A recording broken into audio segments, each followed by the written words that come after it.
go. Good evening, welcome.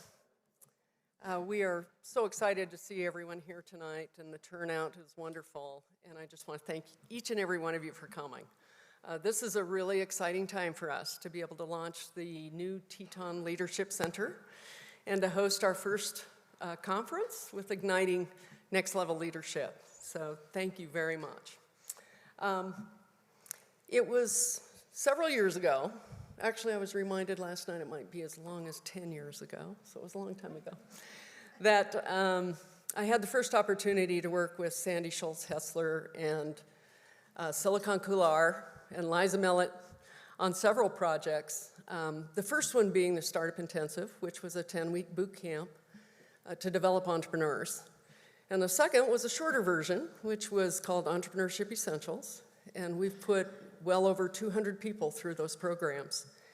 And I'm proud to say that there's still many of those businesses successful and operating here in the Valley and across Wyoming. It was during that time that we started having conversations about the need to create a leadership center, to create a center that would teach purpose-driven, values-based skills and practices, philosophies to entrepreneurs and others, community members, anyone who wants to take on a leadership role.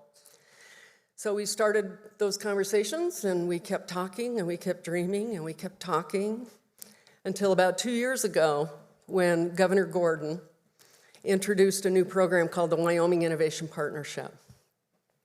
And through that partnership, we were able to obtain the funding that finally led us to have the ability to create the Teton Leadership Center and to support this conference. So to Governor Gordon and the state of Wyoming, we are very grateful, very thankful, and hope that his efforts to continue to spur innovation across the state continue. I'd also like to thank tonight our two founding partners, led by Gary Trauner from Silicon Coular, the executive director, and also Dr. Brad Tyndall, the president of Central Wyoming College. And he's around here somewhere too. There he is back there. So thank you to both organizations.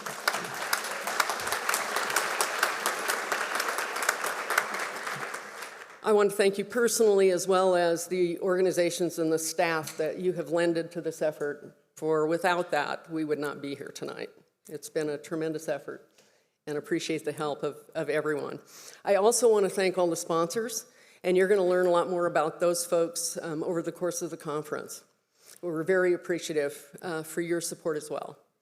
And now I'm going to turn it over to the true driving force behind this initiative, Sandy Schultz-Hessler.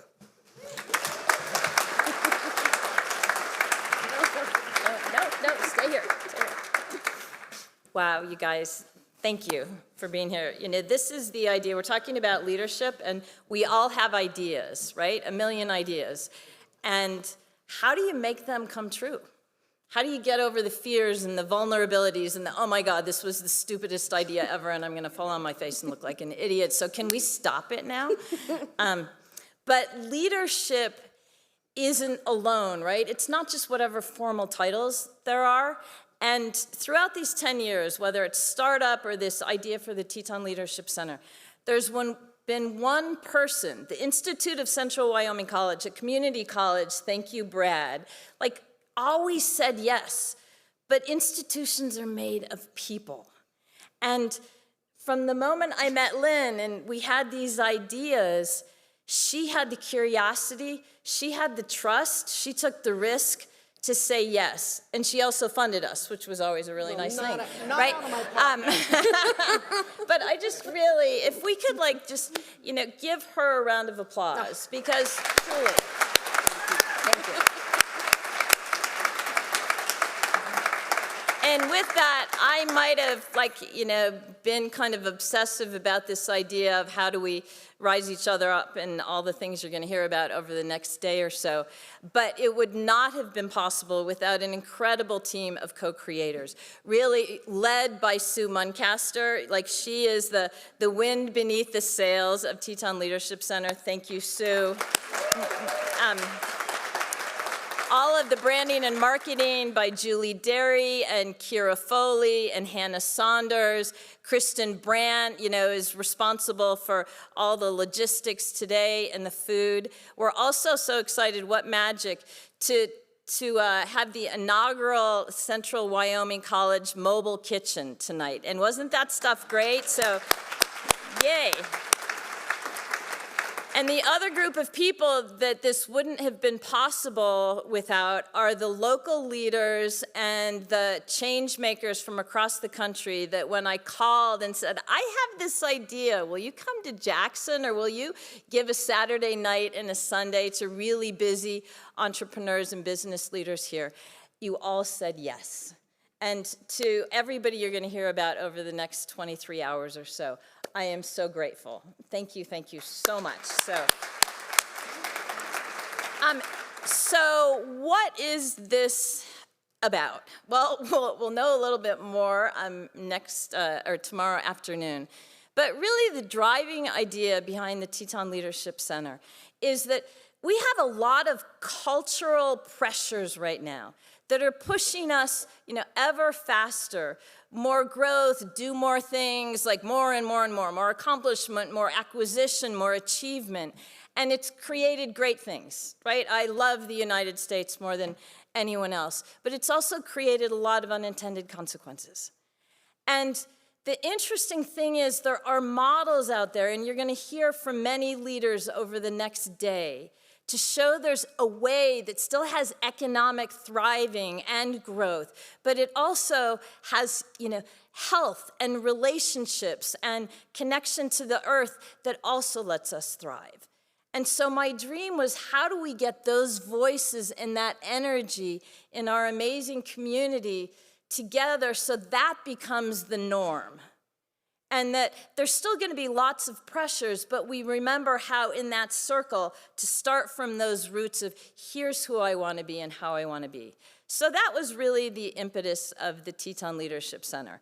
Our idea is education and research and really dialogue to allow it to cultivate in a place that's pretty geographically isolated so you can get lots of businesses and institutional leaders and entrepreneurs and curious community members to come together in a way that you can't in bigger cities. So thank you for being here. And the biggest piece is this is all about questions. I don't have any answers. I have ideas. I don't think anybody has answers, but we have ideas, and if we all come together and stay open to that curiosity, what incredible things could happen. So in your little book, we gave you a notepad and a pen, and our hope is that you'll write down questions, you'll write down ideas, you'll write down thoughts, you'll interact on the breaks and at lunch with all of the people who are here. You'll ask questions during the different speaker presentations on what if. And that's what we're about here. So just a quick foundation. Tonight is really foundation laying. So the speakers that we have are, what's that container look like? What's the possibility? And then tomorrow we go into some amazing speakers and panels about here's different ways to go in through that door. Here's different skills that I could do or practices I could bring into my life that might start, my business line and my personal business is quiet shift and seismic change. What could I bring about? And those are really the amazing speakers for tomorrow. With the bookend to that, being the person who just lives that, Matthew McCarthy, from Ben & Jerry's. So that's kind of where we're going. And the first piece of that foundation, just in a minute or two, in that is all these researchers, when I Googled how many decisions do we make every day, we make about 35,000 decisions, right? Most of them are rote, muscle memory, automatic. Which lane am I going into? What am I going to eat? All sorts of stuff, right? The opportunity here is some of those decisions that are unconscious, that are just reactive. What if 10% of them we brought our consciousness a little bit more to them? That instead of just that reaction when we respond to someone, we had that millisecond of a pause to say, is that really what I want to do, what I want to say, and how I want to show up? And in that really quiet shift, that's where the future can unfold in an incredibly different way. And that's the kind of leadership they're going to talk about in many different angles over the next day or so. The other interesting thing that I thought of this morning is if we live to be about 98 and a half, which I bet most of us would say is a really long, good life, that's 35,000 days. So isn't that interesting? The amount of decisions we make, and 98 years old, that many of us could live to. It's not really that many. So how do we want to make the most of all those days? So from that, I'm way into circles, and I am so thankful there's lots of students here that we've worked with, and they know all of the sunshine ball circles. So I had to have a circle here. But what if the first circle was about mindfulness, and Becoming Jackson Hole and Sarah Flintner and her organization are doing a lot to help us deepen into how do we learn to become more responsive and less reactive? How do we learn to take that pause? It doesn't mean we have to go meditate for an hour, even for a minute, so that a minute can change the duration of everything.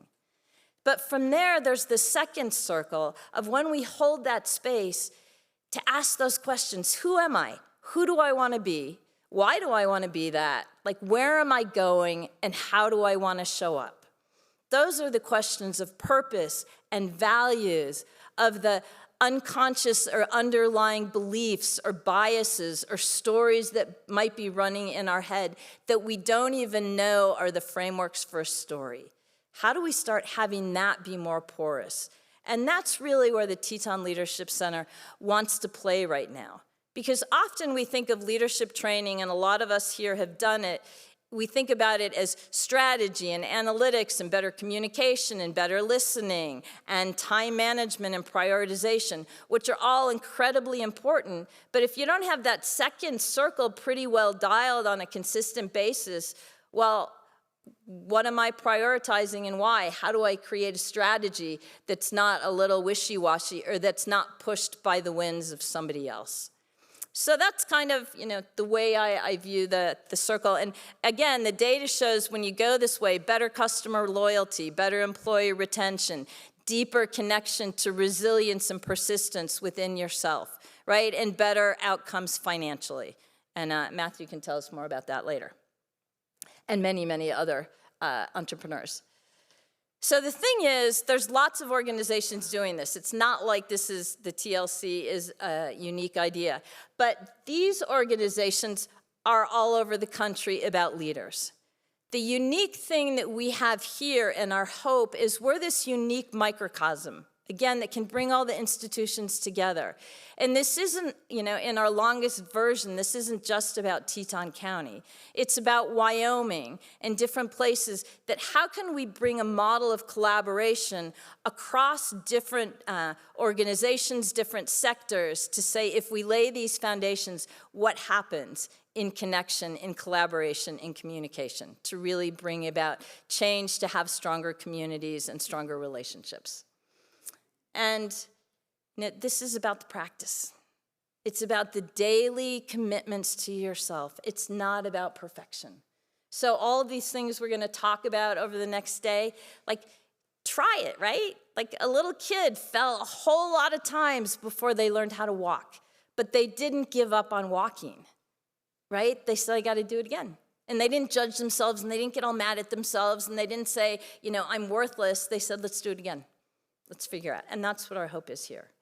And the last piece is these are pictures of the kids or our friends who all grew up here or were born here. A lot of capitalism these days is about this maximization of self-interest. What a cool thing. So I think, to me, the maximizing self-interest is making sure there's a really vibrant future for those kids who live here and grew up here, as well as the environment that they can have. So that's why we keep going. And with that, as we lay the foundation, we need to start with where are we? And where do we want to go as a community? And who other than the esteemed Jonathan Schechter, where are you, Jonathan, to say, I know how to get some of that data. Let's really get some data. So over the last 6 weeks, he's worked really hard to do a broad public opinion survey to show us where are we and who do we want to be and where are we going. So Jonathan has been a town councilman for almost 5 years now. Thank you for your service. And over 20 years, his passion and his commitment has really been about how do we pull community together, how do we make sure we maximize the ecosystem, and with that, he's led an organization called the Charture Institute, which it took me a long time to remember, but it means charting the future. And once you remember it, it's a really cool name. So with that, Jonathan, thank you so much for all your work, and he's going to share that, and then we'll move on from there. Thank you all so much for being here.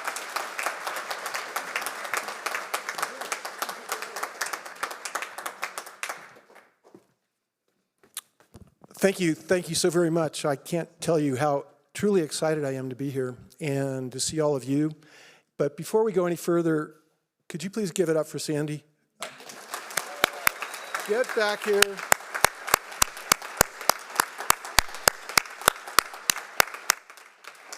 With Sandy talking about all the higher purpose and this, that, and the other, I'm to be the yang to her yin. She's supposed to elevate things, I'm supposed to ground them, and set a very low bar so that all the subsequent speakers can get over it. So that's my job. And look, it works. Okay. This is a general outline of what I would like to do today over the next period of time. As Sandy indicated, I've done a public opinion survey about attitudes of people in our region. And there's an awful lot of material there. And so what I've done is really try to compress it into a few essential points, the findings of the survey.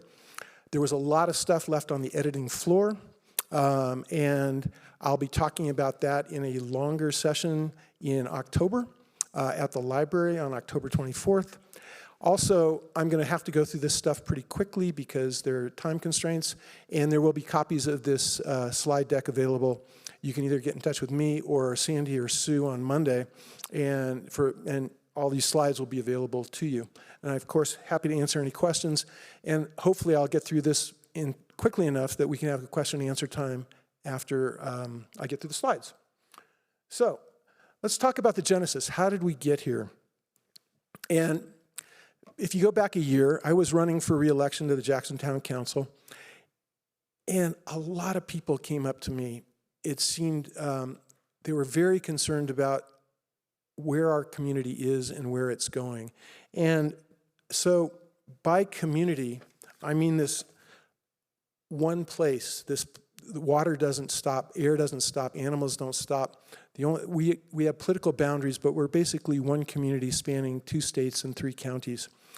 And to the best of my knowledge, nobody had ever asked in a scientifically rigorous way, what's going on? And that got me thinking, because all these people who are really, they care about this place so much and they're so worried about it. And I thought, is this fluky? Is this an anomaly, or is there actually something going on here? Unfortunately, we didn't have any data from before, but if the second best time to plant a tree is today, then the idea was if we could get this going and we can do a regular survey to judge how we as a community are doing, how are people feeling. And so about 6 months ago, Sandy and I started talking about this, and the net result was getting some funding to do the survey, and we're funded for the next couple of years.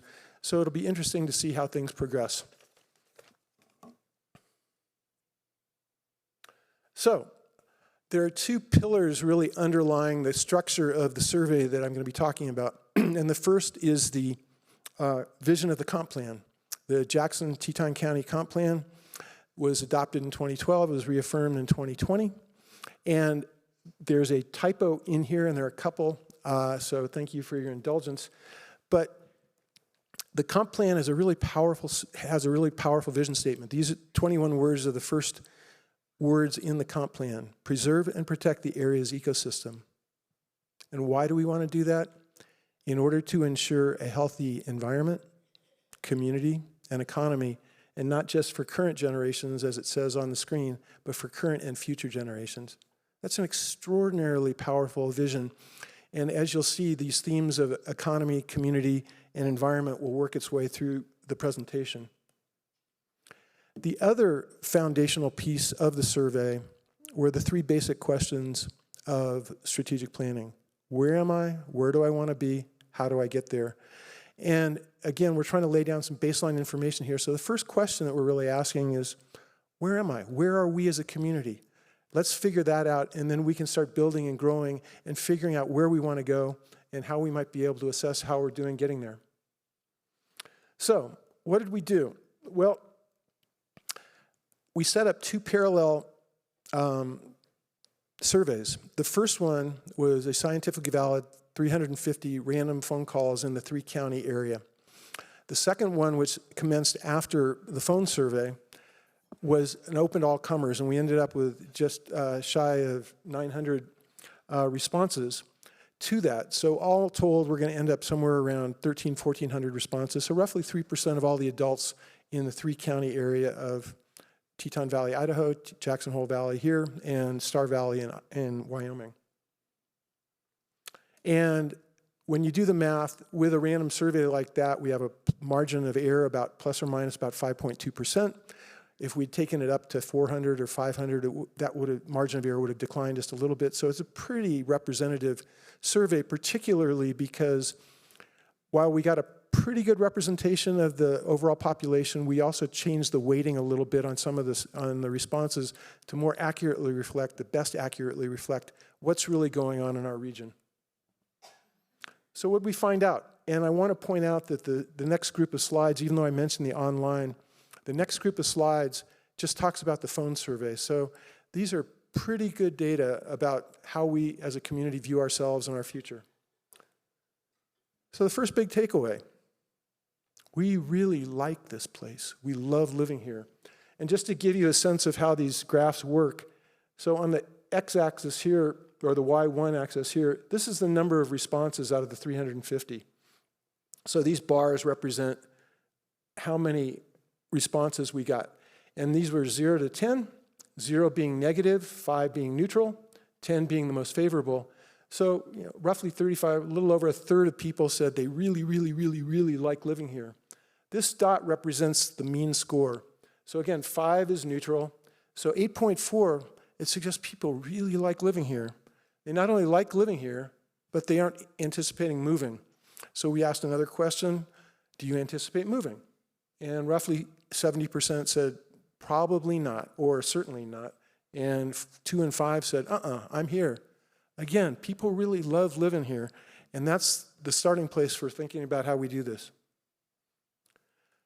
Why do people love living here? And the answer is the environment. The mean of 9.1. Second place was the community, 8.4. And then 8.0, that was how important they feel each of these things are. But again, the thing that's really striking is not just the environment, but these are the scores of how people rated it. And nearly 2/3 of everybody gave the environment, rated it as 10 in their importance to them. And community. Interestingly, it wasn't until 7 that a majority of people started putting the economy ahead. And basically, if you do the math, there were sort of 20 curmudgeonly people who responded to the survey who either said they didn't like the environment or it wasn't important to them at all. So we'll find them. We'll weed them out. It's part of the master plan. That's why you guys are all here. You didn't know it. Anyway, so it's the environment, it's the community, it's the economy, in that order. But we are concerned about where the community is going, where the region is going. And we asked a very simple question. Do you feel like we are heading in the right direction or the wrong direction? Over a third of people said strongly wrong.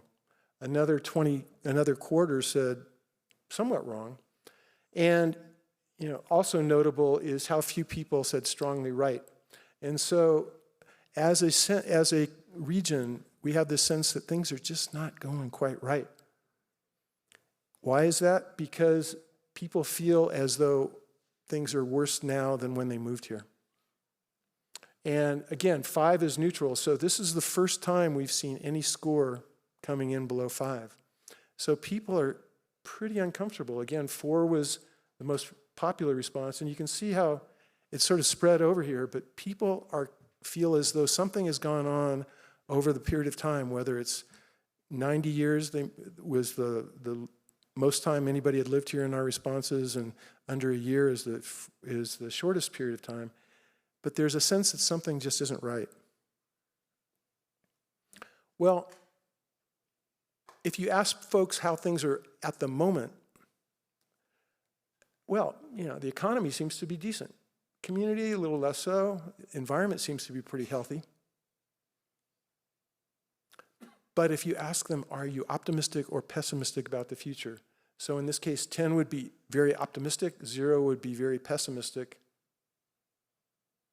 The thing to draw your attention to, or if people think about the future of the community, whatever that may mean to them, they're neither optimistic nor pessimistic.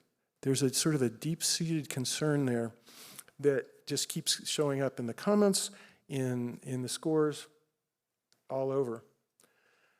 And so, as far as the 5th takeaway point, as I was going through this, it struck me, and I developed this term, this metric, that I call the hope gap. What do I mean by that? Well, again, the high score for what the environment was 9.1. That's pretty high. But when you ask people how important it was, but when you ask them how optimistic they are about its future, it was only 6.1.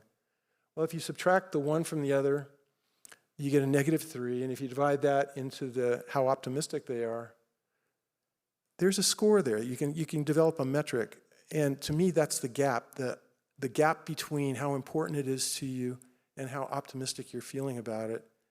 I call that the hope gap. And let's take a closer look at that. So what I did here is I just took the mean scores from all these different things I had up on the screen. So here's the importance of the environment, importance of the community. Do you like living in the area? Importance of the economy. Up here we have optimism. Are things better or worse? How optimistic are you about the community, about the economy, about the environment? Well, if you put all these things together, and if the button works, there we go, you can calculate an average. So stuff around here is really important. Again, people really love living here. They care deeply. They think things are going pretty well. 7 out of 10 ain't bad. But their optimism level, the collective optimism level about all this, it's not so great. Now let's take these same things and restructure, reorganize them. So down here we have everything about the environment, here about community, here about the economy, and then how much do you like living in the area, and are they getting better or worse? Well, let's do the same sort of thing, except let's calculate a hope gap. So people are reasonably hopeful by this metric about where the economy is and where it's going. There's not much of a gap. There's more of one with the economy, but look what's going on with the community, and ultimately, are things getting better or worse versus how much do we like living here? So what this is telling me is that there's some sort of deep angst going on, and you can do the same thing, which I did. We asked a bunch of demographic questions as well. So we asked, how are your political views? How much do you make? How long have you lived in the area? Do you own or rent? Do you have children or no children? Age? Where do you live? And you can see that there's, everybody's about the same. There's there's a gap between how much we care about this place and our level of optimism. In some cases, like this is really shocking to me or striking to me, that the younger you are, the less optimistic, the less hopeful you are. And it seems to me that I, as a leader in my elected position, but we as a community, if we can try and close that gap, if we can try and do something to elevate hope, then we've done something really extraordinary. So, then the question is, what's going on? Why? What's really happening here? And so we had 8 different open-ended questions that we looked at. And in the 350 telephonic survey, we had over 2,500 responses. That's a lot of words to go through. And then when you add in the online, they're like, you're pushing 10,000 different responses. So it's gonna take me a while to read through all those, to put it mildly. But what I did was I tried to summarize the responses to the first 3 questions just to give you a sense of some of the power, the explanatory power of this survey. So the first question that we asked is, what do you think are the major issues here? And hello. Who knew, right? Yeah. Tell me something I didn't know. And then the second question was, tell us things you like about living here. Well, you had sense of community offerings, recreation, outdoor sports. So basically it boils down to, again, these 2 things that are most important. The environment got 9.1, community got 8.4. It's very much reflected in the comments that people made. So there's a nice consistency there, which is great. And then, of course, the flip side is, what don't you like? Well, it really boiled down to 3 buckets. Traffic, who knew? Cost of living, and growth. And growth takes on different types of things, whether it's the community feel and population, growth in tourism, influx of wealth. This is, of course, my favorite. We hate everything. We're going to find those people, too, because those are the environmental people. Anyway, but so the question is, so if you take a look at this, what does this start telling you about where you want to go? Well, so this is a work in progress, and we're just trying to evaluate the data, but some certain patterns are developing that we, as we shape the future of this community, and one of the driving points of the work that I do professionally is that if we can understand basic principles of stuff going on in Jackson Hole, they're probably applicable to every other nice place, because we may be special, but we're not unique. There are a lot of other really great places in the world, and the information that we can take, and I'm guessing that, regardless of where you go, like I was talking to a friend on Cape Cod this morning, and they're dealing with a lot of these things.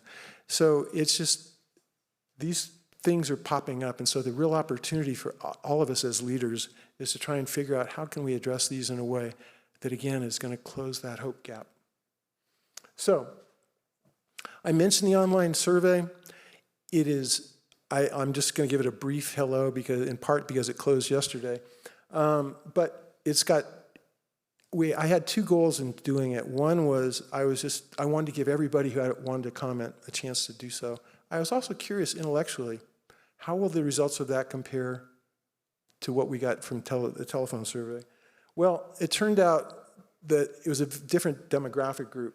So in the telephone survey, about half the people we surveyed were from Teton County, Wyoming, a quarter from Star Valley, and a quarter from Teton Valley, which is about right with the population. Here we had almost 80% were from Jackson Hole. So it was a very Jackson Hole, and it was an older crowd. And so these are things that we'll try to address going forward, but it's what we got.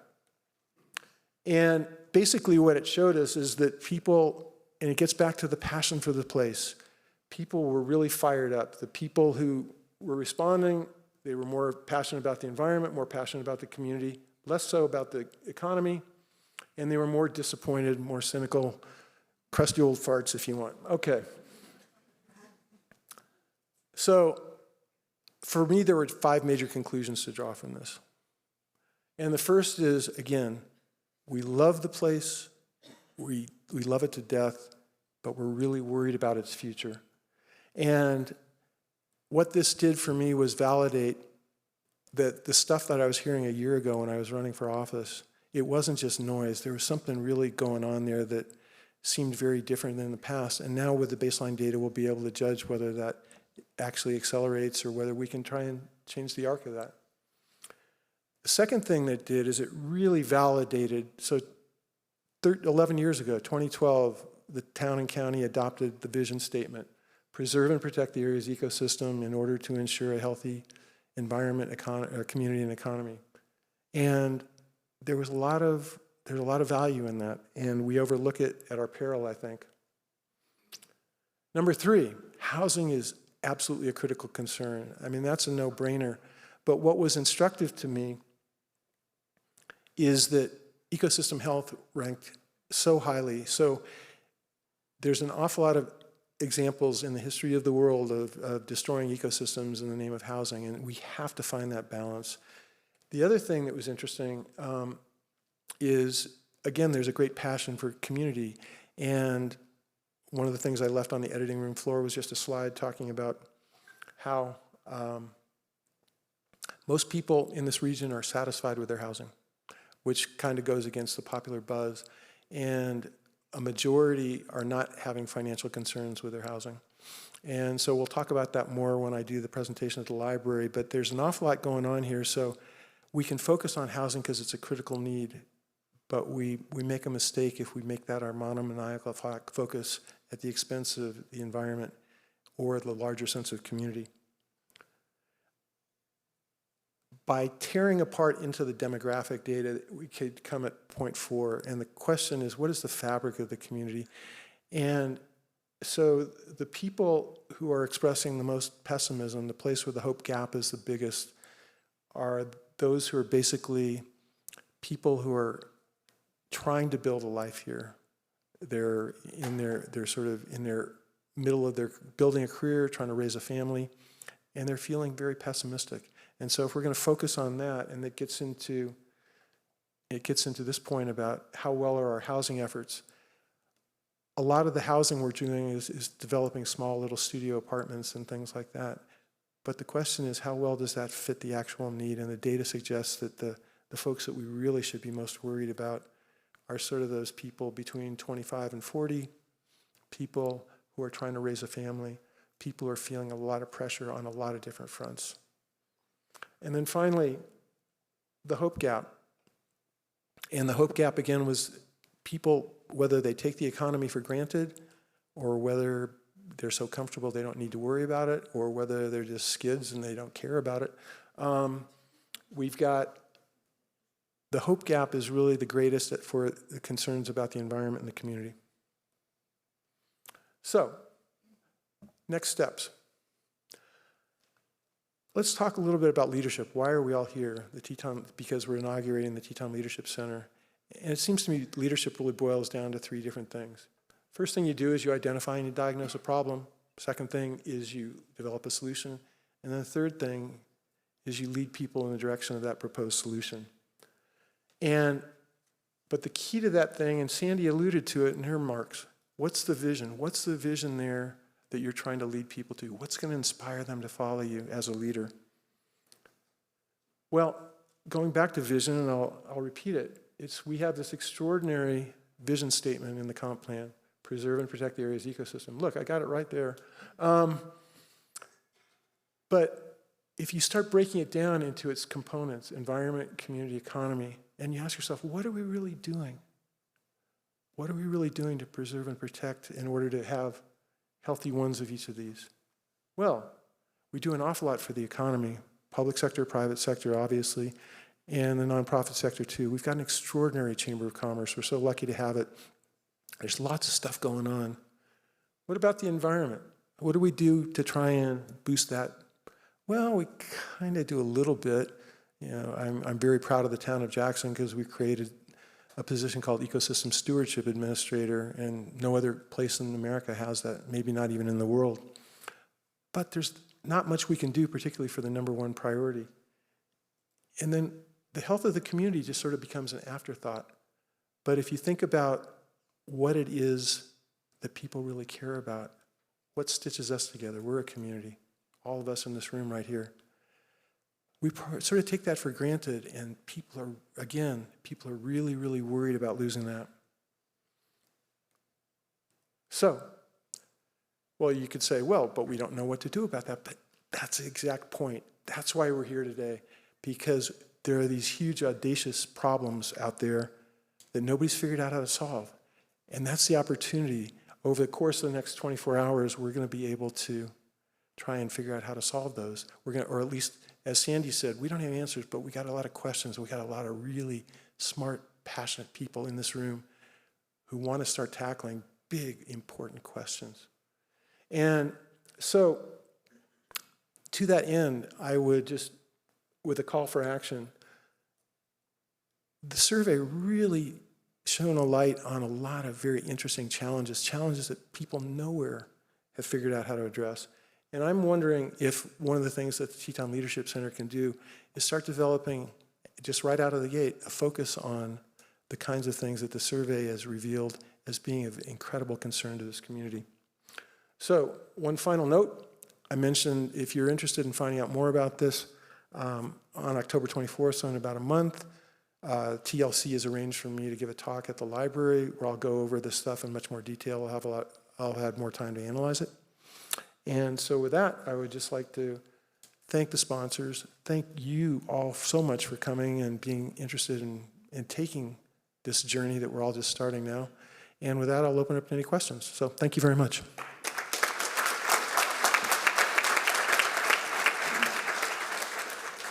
So if you have questions, please feel free to shout them out. I don't think they're mics. I will repeat any questions that come up. Oh, there's some green thing being tossed around. I do not know what that means. Who's got questions? I'm going to throw this at you.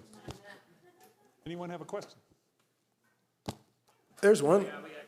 Wait, here we go. Speak into the box. Think. Not sure. Oh, does that work? Wow, that's pretty cool. In regards to the higher cost of living, Eat the box.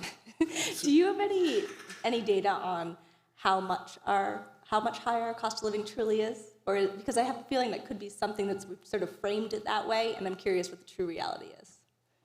If I heard you correctly, and I'm not sure, it's not the most acoustically perfect box. Let's just put it that way.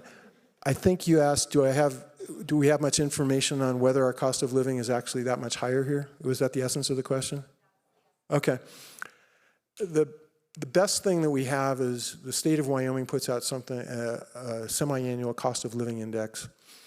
And the long and the short of it is that we always lead the state in cost of living because we always lead the state in housing, and housing counts for about 50% of their index.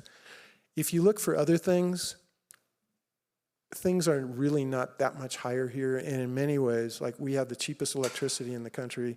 Our tax base, as painful as it can be, our property taxes are low. We obviously have an estate income tax. Our sales taxes are relatively low. So on most things, we're not that much different than the rest of the world, but on most things doesn't include the big elephant in the room, which is housing. And there,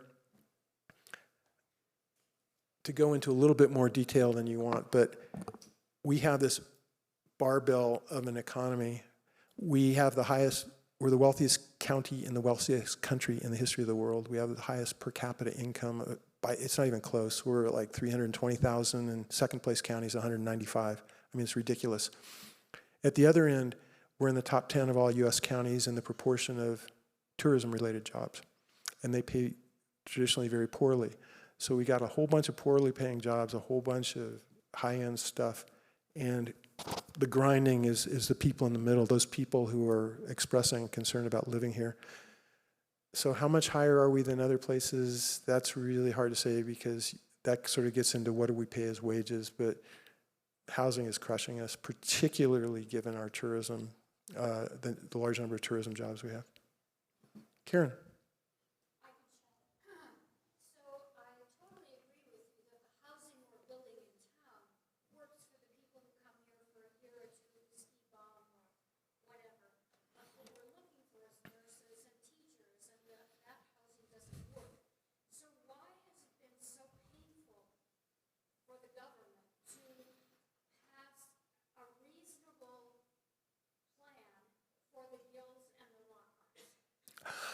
Thank God that is in Teton County, which is out of my jurisdiction, and I can't answer that.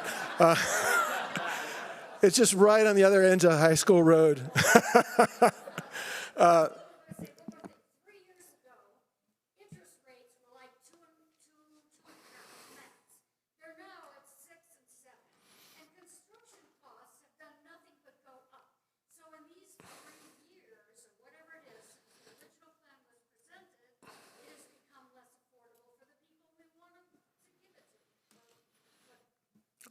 The question in there, if for those of you who didn't hear it, was why are we having such a hard time developing or seizing an opportunity for affordable housing for not just the single young worker, but the family, the kind of people who the survey identified. Is that a fair summary of your question? Yeah. And I mean, I hate to sound like a prevaricating politician, but the town and county talked about this 3 years ago, and the county said, by God, that's in our jurisdiction, and we're going to take care of it, and town, don't you bother us. And so I haven't put much more, I don't know too much more about it than you do as a newspaper reader, and I share your frustration, I hear it, and I feel really inadequate giving you this answer, but it's the best I got. Yeah, so. Oh, hey, Jordan. Hi, Jonathan. I know you and I have chatted a little bit about this, about the difficulty in reaching young people and Spanish speakers with a survey, but I was curious if you could share at the end what those percentages of respondents. Oh, they were horrible for Latinos? Or and for young people. Oh, young people, I think I can go back. Maybe I can't. Oh, look at that.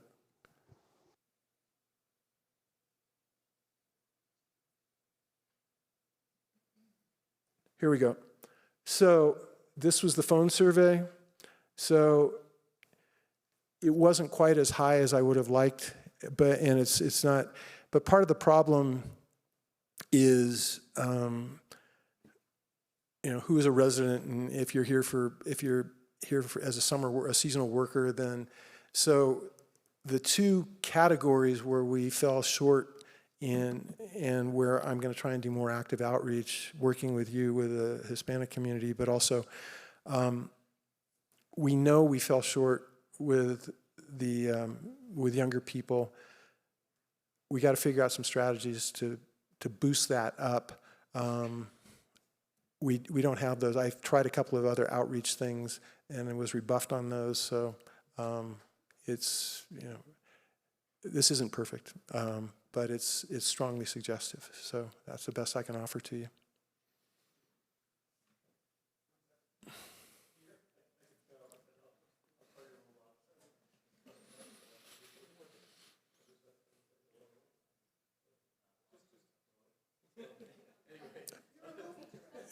Just shout it out, Peter, and I'll repeat it.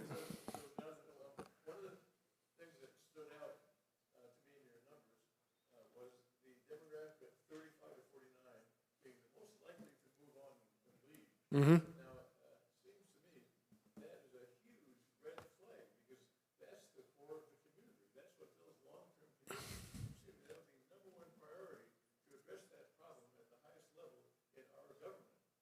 I'm wondering how that works. Well, this was the, that's why I entitled it The Fabric of the Community. If only there were a Teton County commissioner in the room, then you could beat them up. No, it's an extraordinary problem because all these trends were happening before COVID started, and what happened with COVID is that it accelerated this process of our making this massive shift from something we were to something we are turning into. And the best explanation I can give to you about the cause, and I'll get back to your specific question, but if you go back 30 years, the defining quality of this place was geographic isolation, not just because of the mountains and the valley and how it has defined the community, but because it was so damned hard to get in and out of here. And as a result, there was a pretty tight umbilical cord, if you will, between the local economy and housing and all these other things. And what's happened over the last 30, 35 years, that umbilical cord has gotten stretched and frayed and cut. Because thanks to this, we can go anywhere in the world we want to. So the same basic problems are happening every special place in the world, any place that's desirable, they've got the same basic suite of problems. Affordable housing, traffic, growing income inequality, a displaced middle class. There's tremendous, and COVID just poured gasoline on that fire. On top of that, what takes us from special to truly unique is we have a fully functioning ecosystem.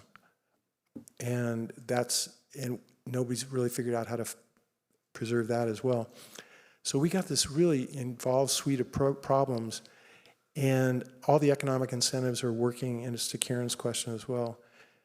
The cost of housing and the profitability for developers has gotten, everything is going into high-end homes because that's where the money is. That's how our system works and how it's supposed to work.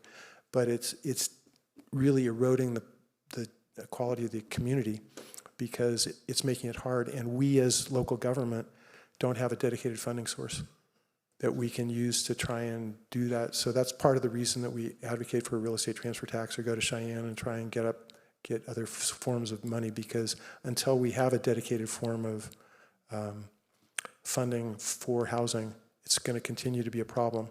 So we're doing a little bit here, a little bit there. We're making some progress, but I can't be too terribly hopeful. But we can ask the questions, and that's the kind of thing that I hope is coming out of something like this forum. We have a question back here, and then maybe one more after that to stay on target. Sure. Yeah. Back here is, there you are. Hi. Hey, it works. I come from the nonprofit community, I guess, and there was something in one of your slides that said that the nonprofit organizations might be a reflection of the strength of the community and the economics of it. I happen to, I'm very impressed with the nonprofit presence in both valleys, but I'm also kind of concerned because I think, or maybe my question is, why is that a reflection of health? It seems to me that it's a reflection of gaps that need to constantly be filled by philanthropy instead of by the force of the community and the strength of its economy and the health of its economy. I don't know if that's a question. Yeah. I'll say yes. Here's my so the essence of the question was, does a more active nonprofit world actually reflect a weakness in society?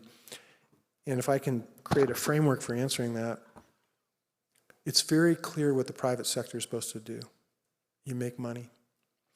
And it's a very simple metric for doing that. You take how much you get for selling a good or service, you subtract the cost of it. If the number is positive, you're a success. If not, we don't have a similar kind of metric for measuring success for things. And we don't ask the private sector to do things that don't make money. But there's a bunch of stuff that happens in our world that we as people, we as society, we as culture, that you can't make money off of.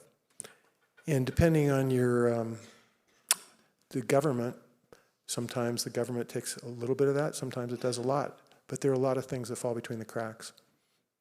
And that's really the reflection of the nonprofit sector. And so I don't know that there's two sides of that coin, I would argue to you. One is, certain people would have the belief that government should take over a lot more of that, and that's more of a Scandinavian country kind of model. The other is, isn't it great that we have such a robust nonprofit community, because there are all these needs that are getting addressed that otherwise would fall between the cracks. And so the fact that we have such a vital philanthropy in this community and on the other side of the hill, that could be viewed as a good thing. You may not like the reason it's there, but the fact that we're filling so much of it, I think, is probably the answer to the best I can do to answer your question. So yeah, you could say it's a reflection of a struggling society, but by God, we're putting a lot of money into it, and we're trying to do what we can. But that's the best I got for you. All right, I think we're running out of time. So thank you, Jonathan. Oh.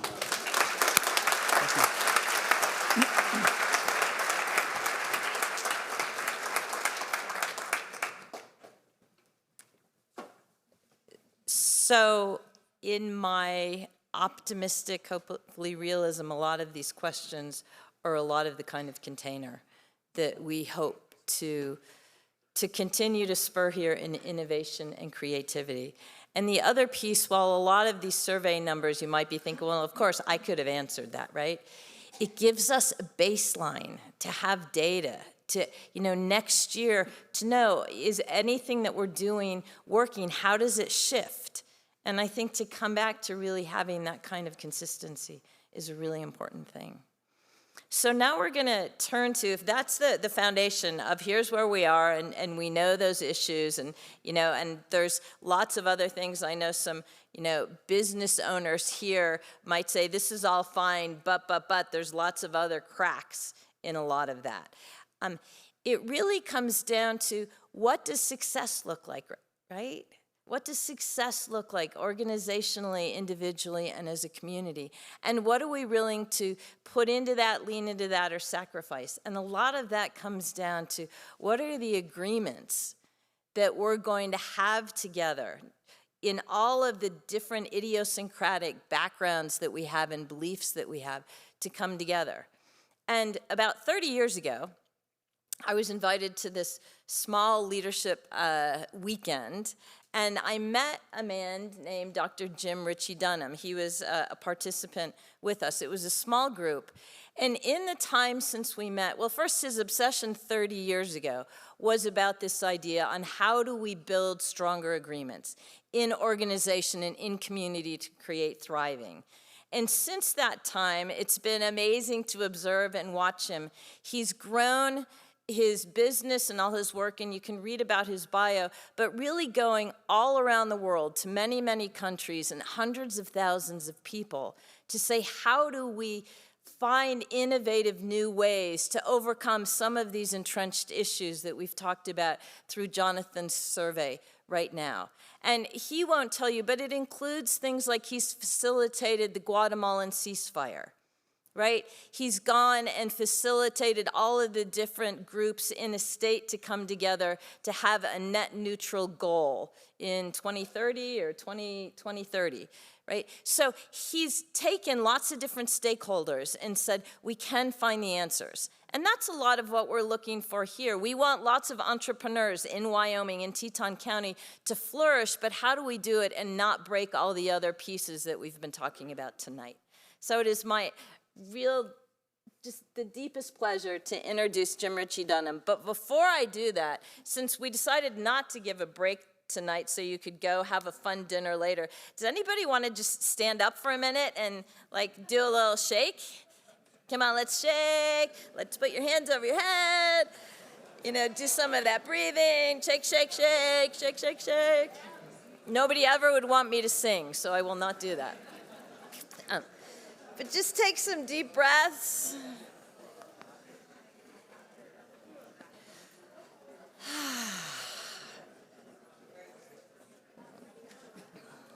All right, does that feel better? Isn't that amazing? That's like how I said how a minute can change. Like 2 deep breaths and a little stretch, and we're back together again.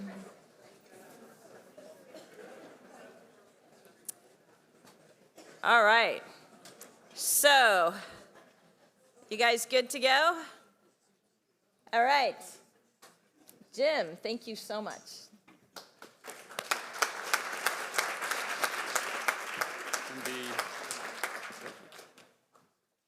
The big green button is for going forward. I got that. Good. So what I've been focusing on for the last few years is this idea around leadership for flourishing. It's a title we're using. And trying to find in these groups that I'll describe around the world, is it true that everywhere we don't know what we're doing? And is it true that everywhere things are really awful? And if we read the news, that's what it seems like. Everything is awful everywhere.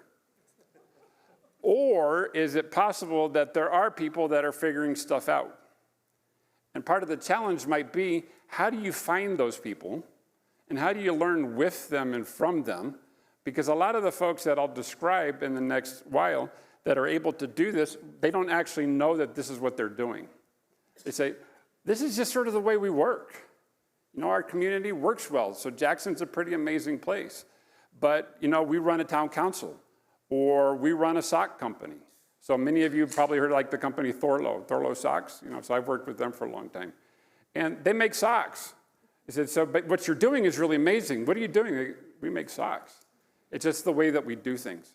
So the question that we started asking is, in flourishing, what does flourishing look like? And what does leadership for flourishing look like? And can we start to say, look, there are examples of what's happening. There is a way to know how we can do this. And what are the questions that we're bringing to this? So what I want to share in the next while are 4 things. One, that it's possible, that we can do this. The second is, what does it start to look like? How do you measure this and know if you're doing it? And what are groups learning? And how can we learn with other groups that are learning the kinds of things we want to? And then what is some of the evidence that we've found and the lots and lots of surveys we've done in lots and lots of places to start saying, what is the evidence showing us for what it is that leads to greater flourishing, and how can leadership support that? And then we're going to have a real treat to start to end the evening, is 2 people from your community that live here that are doing really amazing things. So these aren't just people I'm going to talk that live in Massachusetts or live in South Africa or Mexico, very far away places. Rather, they live here, and they're people that we're going to share a little bit about their story and what they're learning about how to do this, and there'll be references for you. So good. So the first thing we want to start with, and just the timing's not working on the thing. So the main point, there it is. Okay, good. The main point, it is possible to serve all the stakeholders in your community.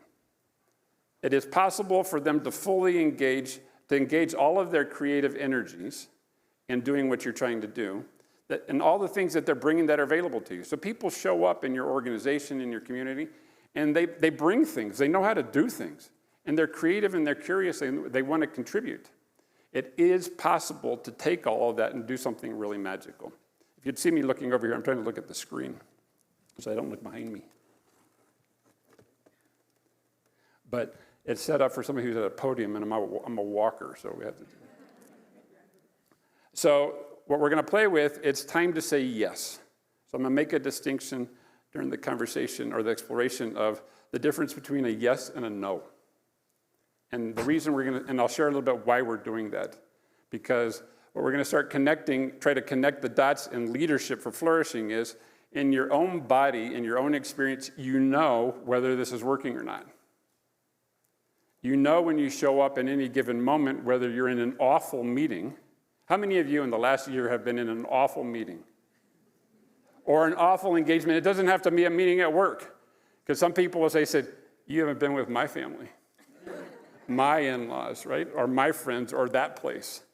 But the point is, from the moment that we're there, we're like, I know this isn't working. There's something not right here. And we know that in ourselves. But we can also start to look at diagnostics or looking at the organization, the community. What is happening in our interactions that's driving that? What do we actually want out of this? And how are our interactions actually influencing that? So we can start to connect those dots to say, maybe if we knew what we wanted, and we know what others want, and we knew how our interactions affected that, maybe we could start putting that together. And maybe there are a lot of people on the planet that are figuring this out. So my conservative estimates today, meaning I'm trying to be really on the low side, is that tens of millions of people have lived for the last 30 to 40 years in communities that we have found that do this every day. And the problem is that most of them don't know that that's what they're doing. They think that's just normal. I said, no, everybody's pretty engaged here, and we get great results. Right? So maybe it's possible to do this, and we can find and learn with them. So I want to share with you, it is possible. It is possible to say, I can live into what feels like a yes. I like being here. Because I asked you, how many of you have experienced an awful gathering, an awful time? You said, this was a complete waste of my time. I should not have been here. I'm actually stupider, less passionate, less engaged than I was when I started with you half an hour ago, an hour ago. How many of you have ever had that experience in the last year? So the flip side of that is, how many of you have had the experience, I'm actually better because I'm with you. I actually feel stronger, better. I'm actually having a great time. I know more because I was with you. I'm more passionate, engaged, My heart's more involved. We're going to hear about that tomorrow. Because I was with you, I actually have more desire to go do something because of you. And it's something that I love doing. And you've had that experience also, right? So the point is that both of those are possible. That makes sense? So it's a really simple idea, I think, to say, wait a second, why do we, so I'm going to ask you, do you have a preference for that one that was this energy sucking that you have to, I think of this, I have to go medicate myself after being with you. Whether it's going for a walk, and today I had the fortune to get to go across the footbridge and then up and down the Snake, so I might have seen a couple of you down on the Snake River. I met a lot of people with a lot of dogs today, it was amazing. But I went up a couple miles and a couple miles back, so I got to do that and see all the people running the marathon, that was kind of fun too. But the point is, he said, do we have a preference between that one that sucks all the energy out of us versus the one that we're better with, that we feel better with, that we enjoyed? And the question is, do you have a preference? So that's a real question for you to think about for a second.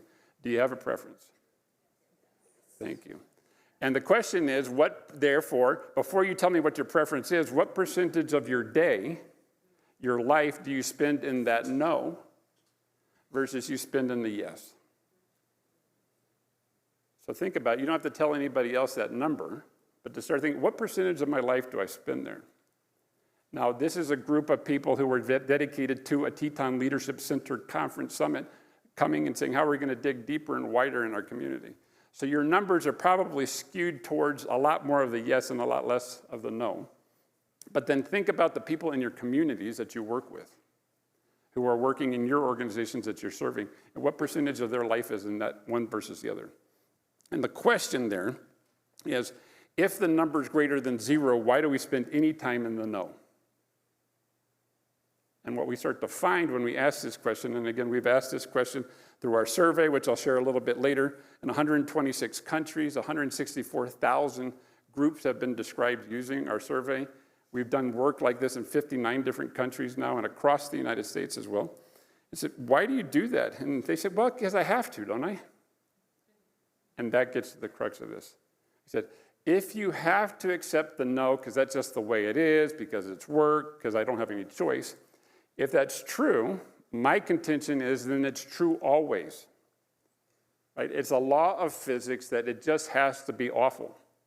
It has to be disengaging, disheartening, dispassionating, all that stuff.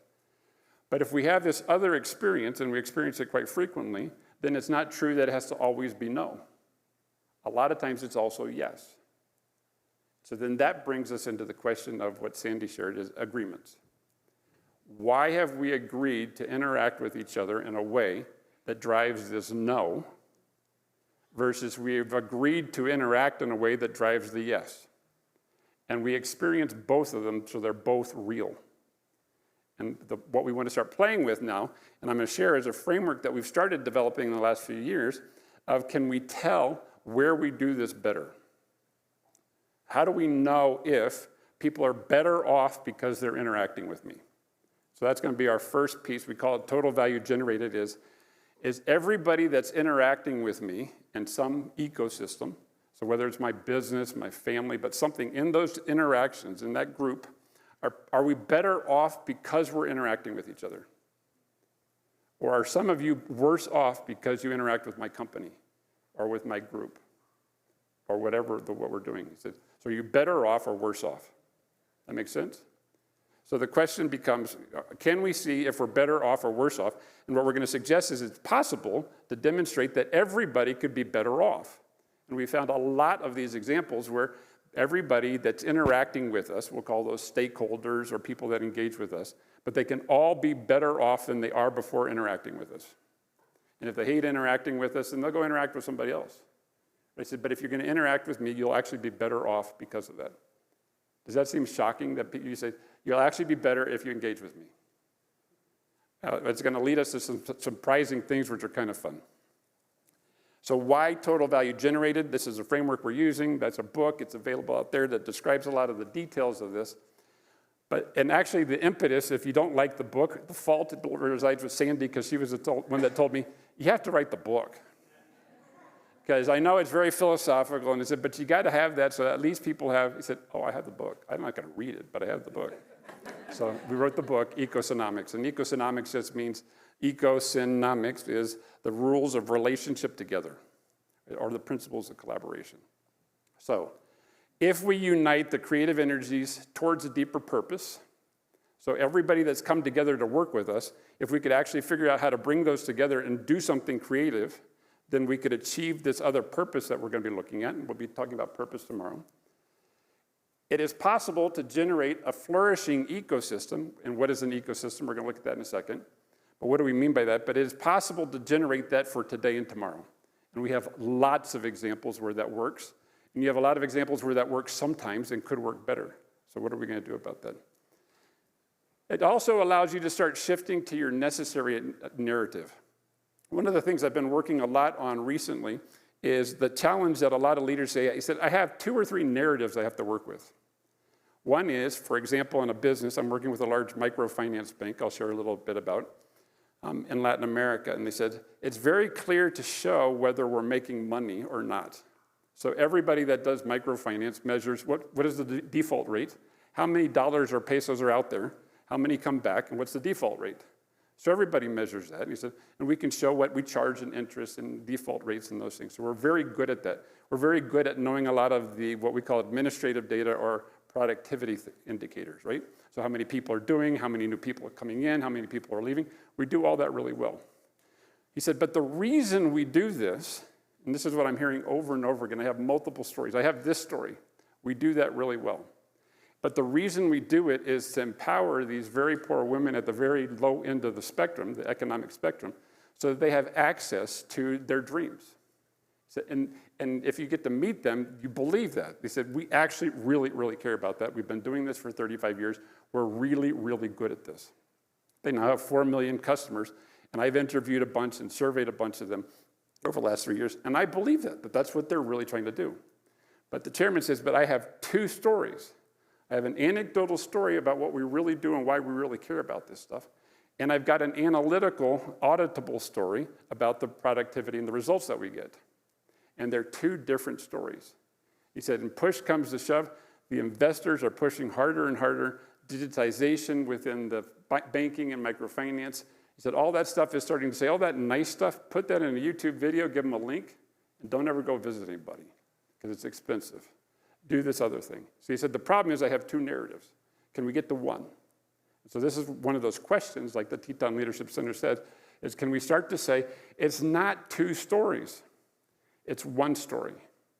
It's who we are, and the way we are, and who we are, and what we do, the how we do what we do, is why we get the impact that we get. So I'm going to tell you a little bit more story about that, how to develop that, how to measure that, what we're finding, and then you're going to get to hear a couple stories about how they're doing that here. And then tomorrow, I've already been really excited asking the questions of some of the other speakers and how they see that. And then with Matthew asking, and then how do you hold that? How did you hold that at Ben & Jerry's, right? Can you hold that 1 story, right? And so what happens when you can? So focusing leadership on flourishing. What I want to show you now is this is my timer to help me. It's how do we start thinking about who's involved? And what do we mean by an ecosystem of stakeholders? To say, who is it that's involved or engaged in what you're doing? And so we've come up with this idea, we call it E-cubed. Some people like it, so we've been playing with that. But the E-cubed is a very simple idea of E1, E2, E3. E1 is everyone, bless you. Everyone, everywhere, that's E2, every day, E3. So whatever I've set up my group to do, whether it's fellowship with my friends, whether it's my company, whether it's me as a teacher, I'm also a professor, so I'm me teaching, said, I have a goal for who I'm supposed to be serving. And I'll give you this example briefly. There's a lot more written about it in some of the citations. So when you get access to the slides, on all the bottom, I give you articles that you can go read where we've talked about all of this. But the idea, if you're interested, but the idea is, he said, okay, Massachusetts, one of those projects that Sandy mentioned I've been working on, is the state of Massachusetts K through 12 public education system. So I'm going to ask you a question. It's public education. So I'm giving you the key, right? It's public education. So how many people, who is this intended for? That's a question for you. So who is public education intended for in the state? Everyone. right? It's public. It's for the people. It's for all the citizens of the state. They can make other choices, but it's for everyone. So they asked me to come in because they started looking at, they being the whole system, the commissioners, the parents, the teachers' unions, the poor, the rich, all the folks started saying, it's not working. In the Massachusetts, we're supposed to be one of the leading states in the country on all kinds of indicators. 52% of the kids taking our state exam, called the MCAS, 52% score proficient or better is a technical term, meaning 52% pass the exam. So what does 52% passing the exam mean also? 48% aren't passing. So then Jim asked his innocent, stupid little questions like, so how much time did they put in there? Because my kids went through the system. He said, so that's like 17,000 hours your kid is in K through 12. I said, well, how much does the state spend on this? And in Massachusetts, it's $185,000 are spent on the kid being in school K through 12. I said, so, and did you give like the worst hours of the day of your kid? He said, you get my kid from like 9 o'clock at night to 1 in the morning when they're tired and just in bad spirits. No, that's when I get them. You get them from 8 or 9 o'clock in the morning to 3. Those are their best hours of the day. Right? So does this make sense? So he said, okay, what did you do with what we had? And so if only half of the kids are graduating proficient on the state exam that you're pushing for 13 years and 17,000 hours, then we're not doing so well. So we E1, E2, E3. So half of the kids are getting some benefit out of it.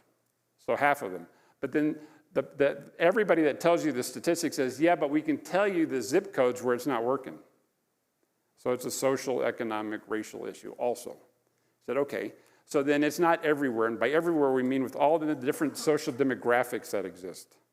Right? He said, well, it works for kids that have this certain kind of middle, upper class, white perspective, then it kind of works for them sometimes. But it doesn't work for a lot of the other folks. So that's the everywhere. So in the everywhere, we're at best half. And then every day, does it work for the kids? And he said, well, of the 8 hours that they're there, like 3 or 4 hours, they're actually in getting some good instruction for the ones that it works for. And the rest of the time is like daycare. They're just keeping them busy doing stuff so they're not out on the streets bothering us. Right? He said, so if it's everywhere, everyone, everywhere, every day, the question is, how well is that working? So if it's public, it's for everybody. But it's not working for everybody that's in the system everywhere. Right? So then our score is actually low. So the point then is we can start to say, well, who are these stakeholders or who is this ecosystem? Well, who's the everybody that your statement of purpose says you're here to serve? So when we saw that was 52%, I asked the people in the room, so again, they're the leaders of the whole system, I said, what does a good number look like? He said, I'm agnostic to this. My kids have already graduated. He said, and it's your system. I'm not leading this system. What number should we go towards? And they're like, well, 52%, because we have a lot of resources, because we're well-educated, because we're one of the best states in the country, and we got to 52%, maybe 70%. And they're like going, yeah, 70%, maybe, but we've never gotten there. I said, good, so let's just write in the minutes 70%. Fine, that's our goal.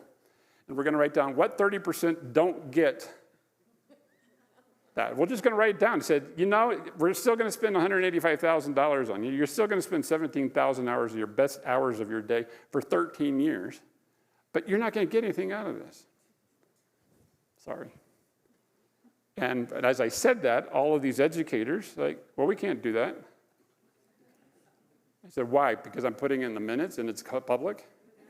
I said, partially. But they actually, and this is our bigger point for Flourishing, they actually, everybody, and I believe that they actually care about these kids. That's why I'm in this part of the system. That's why I'm the dean of the School of Education at Boston University, Colin Harding, who I've written this with. This is why I'm the commissioner for the state. I actually care about this stuff. I said, then what's your number? I said, it's public. He said, so it has to be everybody. And that becomes the biggest challenge. He said, it's 52%. We can't even see how to get to 70%, and it has to be 100%. So we have to figure this out. And the question is, do we have the smarts to be able to do this? So how do we start measuring how well people are? And so in the flourishing, we're calling this ecosystem-wide flourishing right now for a nice technical term for academics publishing on this stuff. But the idea that we're using is, for the business folks, he said, okay, I can measure value. I can understand the conversation of value. He said, are you experiencing more value in your life? I said, good. So what we know how to do is to measure objective value. We can put it in economic terms, we can put it in efficiency terms, we can put it in productivity terms. We know how to measure how well you're doing what you say you're doing, and the financial parts of that, as Jonathan was mentioning. He said, but we've also spent a lot of time in the last few decades, and a lot of my colleagues, getting really good at subjective measures of asking people and knowing whether they're giving us good indicators of, and measures or responses of, do you actually care about this stuff? What do you care about, and does it make a difference in your life? So here's a shocking, shocking idea that this little graphic, I hope, makes very simple and easy, or obvious, is to know whether, for example, my customers, or my clients in this case at the bank, are better off. Well, I can know if we're making more money for them. I can know if they have more resilience and stability in their life and able to make better investments and stronger results, or household, their kids are better educated, those things. I could know that. Those things seem knowable. And I could ask them, what do you care about? What are your values? What are the things that are important to you? And I could ask them those things. And then I could say, okay, if that's what you care about, then how are we doing? Does that seem impossible to ask? I said, well, what do you care about? Well, I care about my daughter being able to go to school and not being carrying water. I care about, that it's safe to live where we do. I care that we have a hardwood floor versus a dirt floor. So I said, good, just tell me what you care about, and then how well are we doing? Does that seem pretty obvious? We don't do that. Like in this case, we don't know what our customers want because we tell our customers, we tell each other what we think our customers should want.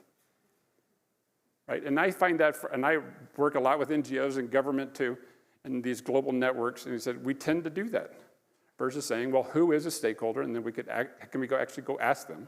It's like what Jonathan's trying to do. Could we actually go ask them, what do you care about, and how are we doing? Because then the basic question starts to be, so what I have up here, is that a pointer? Oh.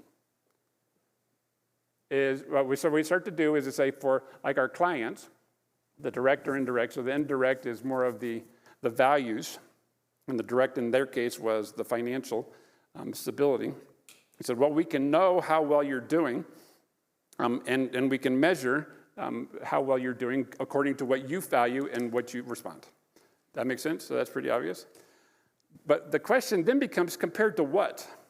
Because what I started with you was, are you better because you're interacting with me?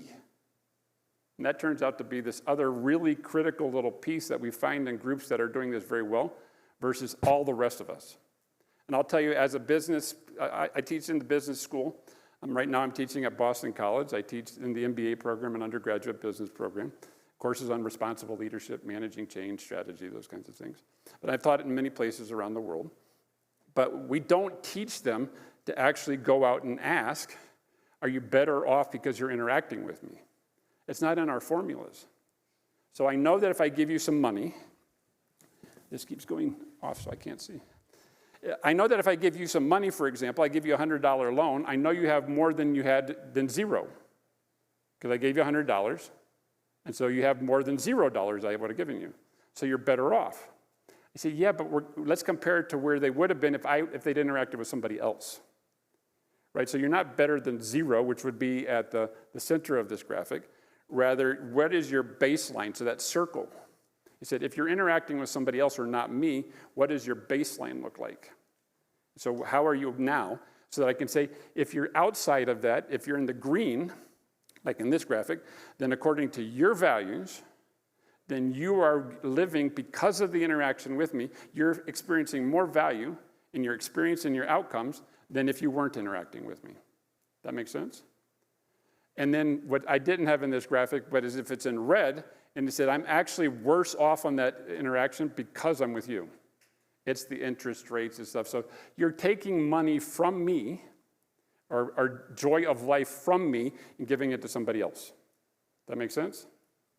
So if we go back to that question I asked you before, if you've ever had that experience of life-sucking, hating being where you were, you have to go medicate yourself afterwards with a walk, a coffee, a beer, something, but not be with you people, then that's an experience we have of, they just took something from me and I'm worse off because of that. That makes sense? So what we're starting to measure is, are you worse off or better off because of these interactions? And how do we know, based on what they each say, if we're better or worse off? So the collaborators are what they call their employees. Are they better off? Not because they get paid anything, not because they make $17 an hour, but they're making more than they could if they were working somewhere else in the neighborhood with their skill set. So how are we doing compared to other interactions? So we're shifting the benchmark. What we can then start to do, in doing that, we're starting to know, how are we measuring this? So in the Harvard Flourishing Initiative, we've come up with this, my colleagues have come up with this very basic idea. They said, people measure stuff all the time, right? In flourishing or well-being, happiness, economic well-being, all kinds of things. We measure a lot of those things. We said, can we agree to at least measure 4 things? We never measure, in this case it was in epidemiological studies, but we never measure 4 things. He said, you are a physical human being. We agree on that. You have social relationships. We agree on that. You have mental capacities. We agree on that. And you have either spiritual or moral or values or criteria part of you also. Can we at least agree to those 4 things? So that anything that we're measuring at least all 4 of those things. And can we do that robustly? So the idea started to become, how could we do that? And looking at all 4 dimensions of them at the same time. What you find most studies and most groups doing, they're measuring one of those things or a part of one of those things and not all 4. So it's not complete, but it's a start. To say flourishing human being is doing well on all 4 of those things, at least. Good. So then I started to say, let's look at what we're doing, because it's leadership for flourishing as an organization. How well are we doing across those 4 elements? So the 4 are the physical, social, mental, and spiritual. So for that stakeholder, for that person, whether they're clients, investors, the recipients, our employees, other people in our community, how well are they doing? So we call that health. What is their current state of health in those? Are they doing okay or not? And that's part of what Jonathan was starting to point out. How well are we actually doing in these things? And the second part is, what are the regenerative capacities that we have, the capacities we have to go generate this again? He said, are we completely dependent on others for our physical, mental, social, or spiritual, or moral health? Or do we have the capacities, we've learned to develop these ourselves so that we can continue to do this? So we call that regenerative capacities. So we combine these 2 things to call it regenerative health. So we can, in each one of these groups, and each one of those measures on the previous slide, start to say, do you have the capacities to do this, or have I extracted those from you, and you actually are worse off because you're here, or are you better off because you're here, across these 4 dimensions, and do you have the capacity to see into, the outcomes are your capacities you already bring, so everything that's in your CV, the capacities you already have today, the things from the past, we call them the nouns in your life. But the verbs or the development is the development of new capacities and relationships. So do you also have the capacity, like what we're doing in the Teton Leadership Center and CWC and other groups here, is we're developing your capacities. I'm assuming a lot of the nonprofit work is developing the capacities to continue to strengthen your ability to do this. But also potential, living into your dreams, into the possibilities that you see. Do you have that capacity in knowing in yourself that I have been seen? So a lot of microfinance is about, I've been seen for what I bring and can engage in my life, and I can start to determine for myself what my dreams look like. And can I step into those? So we're going to measure all that stuff, and we know how to measure these things. So let's go measure that for each one of them. Now I want to give you a brief thing, and then we're going to do little exercises. So this is some weird idea that Jim's got, and he's got a little research group that thinks about it. This is a list of the groups that are using this right now.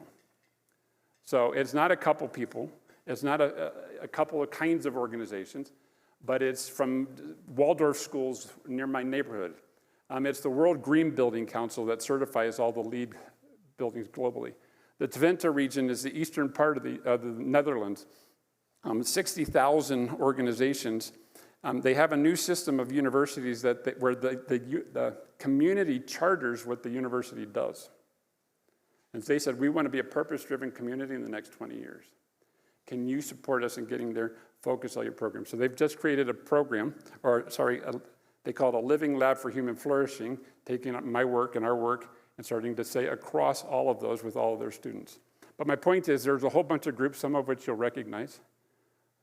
Even some earlier work we did with the town of Vail, back when Bob McLaurin was town manager there. But so people are taking it up, and just out of curiosity, people that I'm presenting to or working with just in this next week. So today's Saturday. On Tuesday, I'm presenting this to the Harvard-Oxford initiative. So people from very different school systems are starting to say, what are we learning about this from a more robust, rigorous kind of thing? But we're also presenting to, BIVA is the Mexican Stock Exchange. And the Mexican Stock Exchange 2 years ago was asked by some of the major investors and companies, so they're Amazons and the big companies that they're, said, could you start to certify our chief sustainability officers? Chief sustainability officers in the C-suite is a relatively new thing for most companies. If they have one, it's in the last 5 years. They said, so we know what CFOs are certified by, our CPAs, there are all kinds of certifications, but for the CSO thing, it's brand new. Could you certify it? So they went to a colleague of mine named Hernando and said, would you in social values help us develop that program to offer within the stock exchange? And he said, yes, but only if we can use Jim's Human Flourishing or Leadership for Flourishing framework. So we just started this week our 4th cohort of 150 CSOs. So I got 500 that are going through. I'll be speaking with them about this on Tuesday. So my point there is that people are starting to take this kind of stuff serious.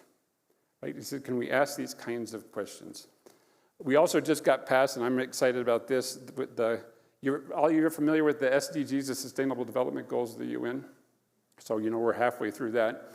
Part of the question in the UN now is what's next? What comes after that? Because you got to start that process soon. So we have proposed the Global Flourishing Goals. And I was asked last May, a year ago, could we propose that by a guy? I said, I have zero idea how the UN works, zero, and zero desire to go learn how the UN works. I'm completely incompetent. I don't know myself. He said, but I'm not. I said, well, who are you? My name's Raja. What do you do? He said, I'm in the peacekeeping unit of the UN. And right now he's the UN's representative to Iran, right? And he's over there right now. So he says, I know how to do this, and I have some colleagues that could help us do this. Let's get a proposal in for what flourishing looks like on a global basis, on a massively local basis globally. And we said, but who's going to ever listen to us? So we came up with a technical document by September of last year, so a year ago. And I said, well, yay, we have a technical document. We can say we have a technical document, and yay. And he came back in October to our next monthly Zoom meeting, and he said, oh, I got a sponsor. Cool, what does that mean? He said, UNESCO is going to launch our goals as the proposal in May. So this past May, you can find it online in India, in Mysore, the UNESCO, thank you, launched, proposed to the world that this is a way to look at things, right? And we're now in the process of getting, and it turns out to be easy if you know the guy Ramu, who was the script writer for the Secretary General, and Raja and Anantha, who ran this center, the Mahatma Gandhi Institute for Education, a UNESCO school in India. They're going to get the global human flourishing, the International Day for Human Flourishing. And it turns out you only have to get one country to propose it, and if you can propose it with a little technical document, which we wrote, then you can get all of civil society to start saying, this is actually an important thing to do. So I had no idea, but this is an example, but a guy in our group said, oh, I could do that. That's really cool. What do I need to do to support you in doing that? So my point of all that is there are a lot of folks that are starting to say, we can do this, so you're not alone. So now I'm going to ask you to do a little exercise. And I'm going to use Mr. Rogers.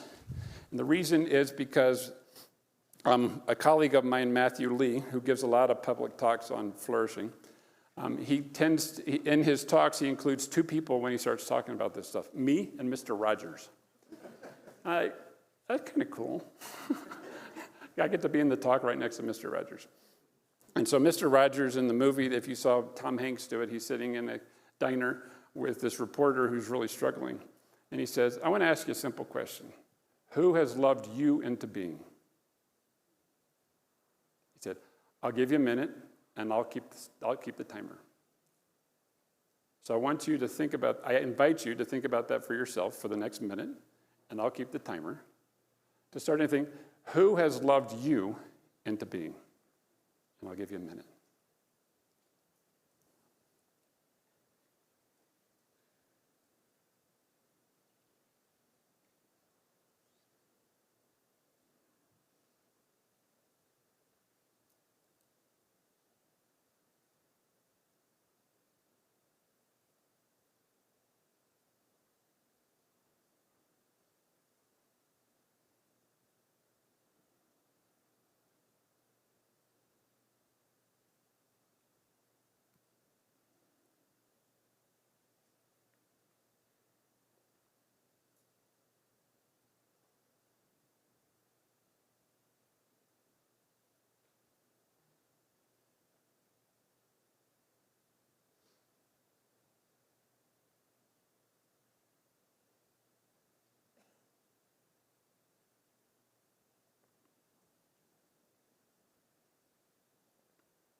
Thank you. So you can see you can continue to do that exercise whenever you want. But you exist, you're here. For some of you, the number might be small. For some of you, it might be a very large number. But who has loved you into being? Now I'm going to ask you to then take a few seconds and imagine, see if you can see the circle of them. Of those people that you've listed that loved you into being, because they were hard on you, kind to you, whatever it was your criteria. But see the circle of those people that have been guiding you or loving you into being, with their guiding purpose being of loving you into being. So see if you can see that circle. I'll give you 30 seconds.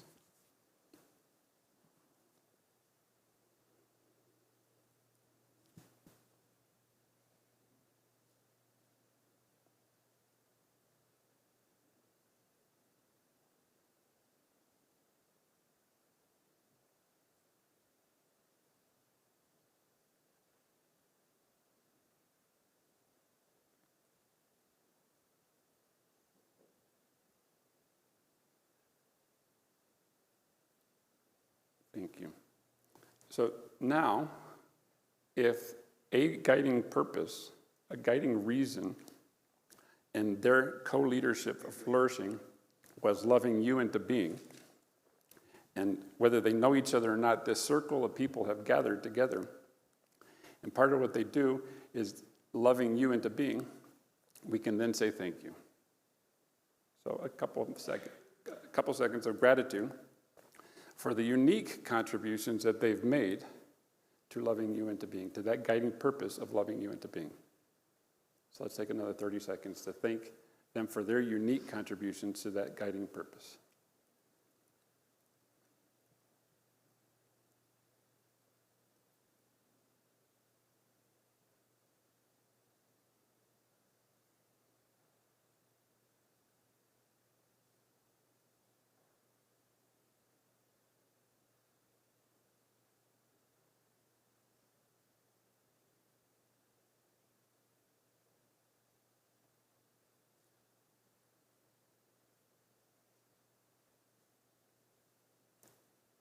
Thank you. So we've already started to define, according to me, what was flourishing.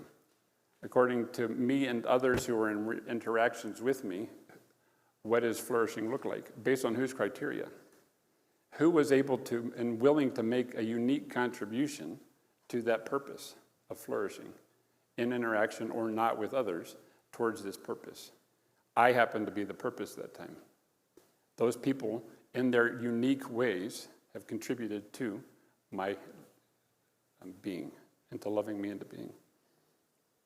And what gets fun if you start asking others in a break or other time or do this with others is we start unpacking that for ourselves. It's not always the people that were nicest to me. Oh yeah, they gave me a house. I said, well, yeah, they don't really love me into being. It was a loan. because the return and the expected return was very high. But this other person who's sort of my nemesis in life has been really critical, or this mentor that was really hard. So as you start to unpack that with others, you said, what does that mean? But these people have made unique contributions. So what are the initial findings we have? And then we're going to get to hear two very specific ones with Nona and Fred here in town.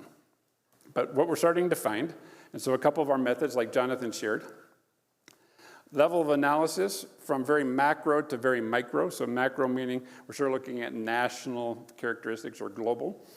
Right now, or meso is sort of organizational level, or micro is individuals.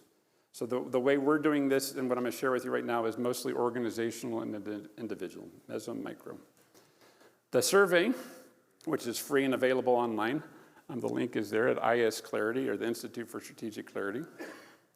You can take it for free. It's been used for now 164,000 groups have been described in their experiences on where are you on this continuum. What is your experience and how much better off you are because you're interacting with these people. Am I better off in my experience with myself? Am I supported more in being seen by you and appreciated, or doing that for you? Does the group understand what my contributions are? What is our creative process and the source of creativity? So we got a lot of data from that. The big finding for me initially was that folks that are living what we call net positive, so that's that total value generated diagram, and I had that circle, said, are you better off because of this interaction? Are you in the green? Or you're worse off because of our interaction because you're just taking a lot of energy out of me? And I'd be in the red. What we're finding is there are net positives everywhere. To me, that's very cool for one specific reason. I've had the opportunity to work in a lot of countries, and my group is, so in 59 different countries, we've been actively working in the last few years. And we're finding them everywhere. But that's not obvious because, for example, in Ghana, working with the Ministry of Economic Development, they had come to Germany, where we're working, to meet with one of the members of parliament and one of the big foundations that gives a lot of money to economic development in Ghana. So tens of millions of dollars, or euros. And when they started talking about how they were going to do it and the next round of monies that were going to go support it and the foundation's expectations for what development looks like, the German style, because we're giving you the money. My colleague happened to be there, invited by the member of parliament, and the minister asked, what are you doing here? Because you don't look like one of these foundation people or politicians. And he said, well, I come from the Institute, but I have a different question for you. He said, before you used to be a senator in the Dagar region of Ghana, he said, have you ever met people that are doing something extraordinary? That they have really high engagement, they have really amazing outcomes. He's like, I do. He said, I have met some of those people. I've gotten to meet a lot of people, and I do know some. He said, what if we could find more? Like, whoa. He said, what if we could connect them? And he said, which I love, he said, are you saying that we would do economic development the Ghanaian way, based on people who've already figured out how to do it well within our culture? I said, yeah. People here have already figured out how to do it really well. You're just not listening to them. You haven't found them. You're not listening to them. You're not finding more, and you're not connecting them. But what if that became your basis? Then, of course, the foundation people start saying, I'm sorry that he interrupted the conversation because obviously our economic development model is the one you should be using if you want our money. I'm sorry that this kid who didn't know what he was talking about started yapping. And he said, that was the first time I've ever heard anything interesting. We do what you say because you give us the money. But maybe there are people in our own country who have already figured this out. So with this survey, we've found people everywhere. So it's not just in the places with a lot of money. It's not just in New York City, not in London, Tokyo, Berlin, but they're everywhere. So why don't we find more of them and learn what they're learning? That's what I'm going to get to share with you in a few minutes is a couple folks that live here. So there must be dozens and hundreds of you that are already figuring this out. So how do we find you and learn what you're learning with you and start to connect those dots? And for me, in my ignorance, I call that the Teton Leadership Center. Is to start saying, it's here. we can do something about that towards what Jonathan was sharing. Our field work in 59 countries, describing what it looks like and how to shift those agreements. So working with all these groups that I had listed a bunch of them before, what does it look like in practice, in real organizations, real communities? Again, business, civil society, academics, government, local networks, the very large networks. And what does it look like? And I'll give some data based on, or some findings based on this one large microfinance institution I've been working with for a few years that I told you, where he chartered me, you got to come up with one narrative, one story that connects to our purpose so we can show the results. So right now it's 21,000 employees, 500 offices, which is really cool, 4 million clients. So what that allows us to say is it consistent across your whole bank that they act at this level, or their pockets where they do it really well, pretty good, and not so well. And what does that do to the results that they get, the experiences that they have, and the outcomes that they achieve within the office? But we can also ask the same question, if you remember the total value generated, we can ask the same questions of their clients. What do you value and how well are you doing? And your experience, your engagement, and your outcomes. So we ask them too. So we're starting to find, what does it make a difference? So the culture of leadership matters. And so here we're looking at, as an example, putting people at the center of what you do, caring about human beings as what you're trying to do effectively and efficiently so that it can support it as a business, right? Doing that, the people that care more about that and understand that and have that deeply in who they are and the leadership, that affects their own flourishing. Remember those 4 measures that we had. So people who hold this to be more true, self-report across a lot of them, remember, so there's thousands of people that we're talking with or interviewing and surveying, report that they are better in their physical, mental, social, and spiritual and moral flourishing also, and their health. Then we said, okay, and the leaders in those 500 offices that more care about this, their employees do too. So it turns out this company is really good at hiring people who really care about these things, and certain offices are really good at getting them to leave. Said, I really care about what you're doing. I'm really mission-driven, and I'm very effective and efficient, so I can get a lot of loans out there with incredible rates for the folks and have all kinds of empowerment, and doing it here is so awful, I'm leaving. So we found those offices, right? So, but the offices where the leaders care about this stuff, their employees also take that culture to be more strong, right? So it builds it up and maintains what they have. And those employees report better flourishing, and they report better outputs.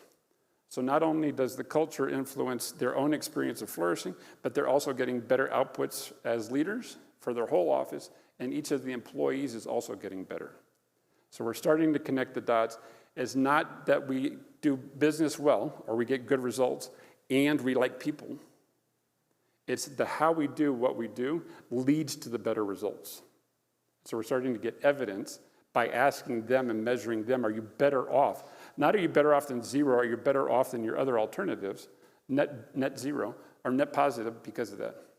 And now we just got the data set in that we're able to show that it also affects the culture of the client group. So these groups are meeting in groups of 25 women who are a microcredit group, and they believe more in themselves the more that the people that are working with them believe in them and support that process. And they also report better flourishing when they have that culture. And they're getting better results. More stability in their home life, better income for their families, better education opportunities for their daughters, all kinds of things. Right?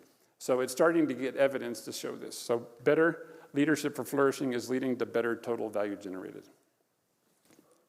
So this is my last point to end up. 2 big findings. This is my oversimplification of this. But when you start with a no, that experience that we said, this is not what I want to be doing, you have extracted thinking, feeling, willing, everything from me. I need to not be with you people.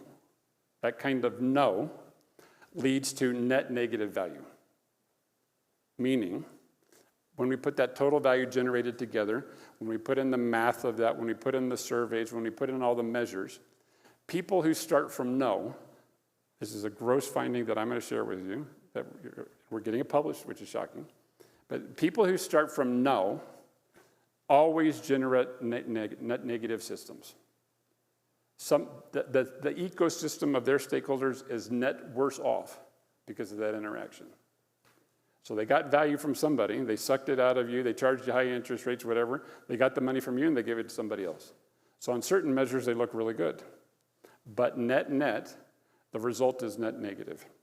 And the shocking thing that we're starting to be able to prove is that if you start from no matter how nice you are with these two objectives, we're really good at business or really good at results, and we try to be nice, no matter how much you do that, you never get to net positive. The second finding that we got is, and we can explain why, so we've got the math and the understanding to start saying why, because you're sucking so much energy out of the system that it's all going to entropy. You're losing all of that value and creativity, disengagement, and the cost and inequalities and inequities of being disengaged are huge, and there's a lot of studies on that. The opposite also, if you start with a yes, and you can stay consistent in your agreements to your yes, that this is what we're trying to do, this is how we're going to interact, this is how we're doing. People that start from that, no matter how much they fall asleep to it and forget, this is just the way we are, but we fall asleep to it. No matter how much they fall asleep to it, we're finding they still generate net positive ecosystems. So even if I'm not doing it consciously, people are better off interacting with us. That's why they continue to interact with us. So if you start with that, yes, you lead to net positive. And you can do this, and there are a lot of people that are doing this. You can join us for what's coming, which is exciting, the Teton Leadership Center. There are a lot of initiatives with the Global Flourishing goals with the UN. Our Leadership for Flourishing book will be coming out in a year from Oxford University Press. A lot of people talking about what this looks like in government, civil society, businesses, on the individual level, team, group level. We're doing a lot of this total value generated of figuring out, looking across a lot of data sets to see how does this hold out. And we also got a report that's coming out on what do those world agreements for flourishing look like across the world. So sharing some of the data, like I said, from it showing up everywhere, and what does that look like. We're also doing, and this is exciting, global flourishing study. The Templeton World Charity Foundations gave us, my colleagues and I at Harvard, a bunch of money to go hire Gallup to go interview 240,000 people every year for 5 years on their sense of flourishing, right, in 22 countries. So that represents about 60 to 70% of the population. So what are the determinants of flourishing? And we're going to have a lot of data around that. And we actually, again, the data set, the first data wave is coming in, and we'll have that December 1st. So there's going to be a lot of data coming out. That for me in the social sciences, this is like being part of the JPAL or the labs. He said, and we just landed a robot on Mars. The data incoming is amazing. But we can start to say, and anybody that wants to participate in getting access to that data, it's actually available. So anybody can access that data and look at what it looks like in your own country or across countries on different questions. And then work I do at the Center for Work, Health, and Well-Being, what does that look like in the workplace? Are people, how does this kind of attitude affect whether people are getting hurt or better off at work, right? And how does that affect their perceptions? So I have a list of questions that you can take with you. Who's loved you into being? Whose flourishing affects your flourishing? What do they value? And so it's asking. He said, well, if you impact my values, if you impact my flourishing, if you've loved me into being, then what do you value in your experience and your outcomes? Just ask them. He said, well, then how are we doing on that? And listen and understand. And you're going to hear some great examples of that now. So this becomes what I call your big yes. Why would you ever give your energy to your no? Sometimes you have to. I'm not telling you to do very dangerous things. But a lot of times we're just unaware that it's, wait a second, why am I doing this? What I find is in some places where you feel safe doing that, you say, do you like this group? No. Do you like it? I don't either. And the finish, I keep saying that, but the finish is a colleague was a senior executive at Reebok. We were doing this survey. He said, that group is an amazing group. And that's true. The survey showed that in the results of the whole team. He said, and this group is an awful group. And he looked in the room, he said, but me and you two are the leaders of both of those groups. And like half of you are members of both of those. And we all agree, this group is awful, and we get nothing done. And this group is amazing. And it's our company. So why have we never asked ourselves, why are we doing it this way? Because we actually know how to do it differently. Because we have our own experience where it's great. So it's about your big yes. So I would suggest your yes is your choice. And that's sort of my whole big deal. And strategic clarity is, what is your choice?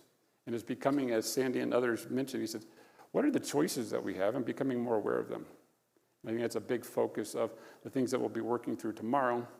And what the Teton Leadership Center is about is, let's be more conscious of what some of these choices are, because maybe in those interactions, bless you, and how we choose to be together, we can start finding the solutions to a lot of the things that Jonathan was talking about. There are a lot of people in this room that have a lot of really good ideas and a lot of great experience. So we're not starting from zero. Can we pull this together? What I'd like to do is invite up Fred and Nona, two people in your community, so that they can share a bit of their story of what this looks like. Examples of what flourishing looks like in a company that they've been doing for weeks, months to years to many years. You know Nona's Vertical Harvest, right? And Fred, and who lives here also. And so we're gonna, yeah, sit over there, please. And so my question for them is gonna be really simple. So I've given you data and frameworks and math and all kinds of fun little publications and stuff like that, but say, okay, real people, these two lovely human beings sitting here, have actually done this stuff, not my stuff. We found them because of thinking this way, but these are examples of, they must exist. What does that look like? And what does reality look like when they do that? So I'm gonna basically ask them two questions. I said, tell us about some of your experiences around what flourishing looks like in your community and what you do. And then we're gonna see a nice little video of somebody else telling that story. And then that second piece is, and how can you show that the bringing together of these two narratives is critical? We do this, what I'm getting ready to share with you, not because it's nice.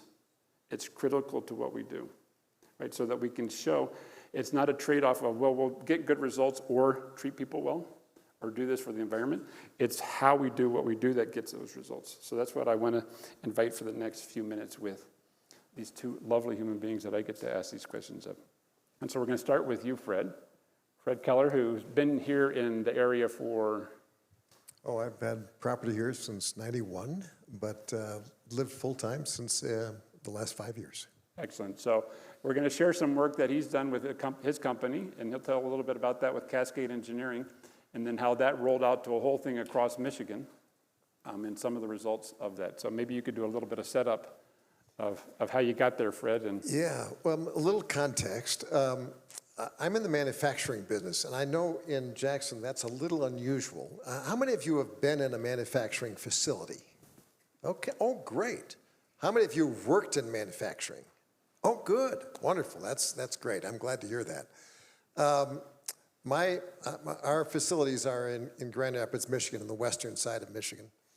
And we're in the manufacturing of plastic products. And we've got, for context, about 650, 700 people that are working in our organization. And my context also is that I've been in the manufacturing. I started this company 50 years ago. I was only 10. But it's been my passion. I've really enjoyed it. My background is engineering, so I kind of learned this leadership thing on the job, if you will. And the one thing that I will say in context also is that one of my folks that was a hero for me in a sense, with the phrase was. Some of you may remember Peter Drucker, that culture eats strategy for breakfast. And the idea that you can focus on culture as a concept was something that grabbed my attention. We started in the 90s to try to figure out how to really make a difference in the lives of our employees. And we ended up mid-90s with a program we call Welfare to Career. It was assisting the process of people going from a welfare situation to actually having a career at Cascade Engineering. And that started our thinking. We really learned a ton in that process. It took us about 4 or 5 years to go through that. That's a whole other story I could spend another half an hour on. But the point is that we learned that really providing that the assistance that people needed at the time that they had their difficulties kept them on the job and really inspired them and inspired us. And what we learned is there's a whole segment of business where things are win-win, where it's good for people, good for the environment, and good for the business. And those areas there's a lot of them. And I think what I want to use as an example is the idea of working with folks who have been formerly incarcerated. We call it the Returning Citizens Program. And as you know, the vast majority of people that are incarcerated come home at some point in time. And how we treat them, and we have some pretty big barriers in general. There's generally this little box that's on every application form. It says, have you ever been involved with the criminal justice system? And if you check that box, generally a lot of folks in the HR field kind of make two piles, one that has that box checked and one that doesn't. If you can find the person when the box isn't checked, that's preferred. That's how they think about it. We don't have that box. We do ask a question at the time of hiring, and we ask them, if they've ever been involved, and we'll make a judgment based on that, based on the situation involved. But vast majority of folks it's not a problem. And so we've done that, and we have a little video. It's a 2-minute video, and it just explains one person's view of this, John McKinley, and he's an exemplar for sure, but he's also a really good representative of this. So let's just play that video if you can. Why should we give somebody that's been in prison a second chance? This person is still a part of the community at large. And I think that you have to look in and say that this person will continue to be a part of our community. Why not give them a second chance? I grew up in Grand Rapids, Michigan, started my elementary school here, middle school, and high school. At the age of 18, I was incarcerated. I would spend the next 19 years in prison. As I was approaching parole, I was very determined to beat the odds. And so everything that I did was calculated from the point that I'm not going to be a statistic. I knew that I was going to be a worker for Cascade Engineering. That was my dream. The first day at Cascade, I felt as though I had arrived. I was willing to do any work because this company had given me a second chance, knowing that most employers would not even look at a person with a criminal background. So it rooted a sense of loyalty to me, to this company. I was promoted to a supervisor within a year, and I was recently promoted to a lean manufacturing manager. Success is when potential meets opportunity. And so now my potential is to grow. So when the next opportunity comes around, it's successful. To my knowledge, there has never been an African-American director in operations. And so I want to be the first African-American director of operations. Oh, I think you said you wanted my job. Yes. but now I've been granted the ability to go into the juvenile systems and talk to the young men about their course, their life course, and redirect their life, and change their journey. And Cascade puts its stamp of approval on that.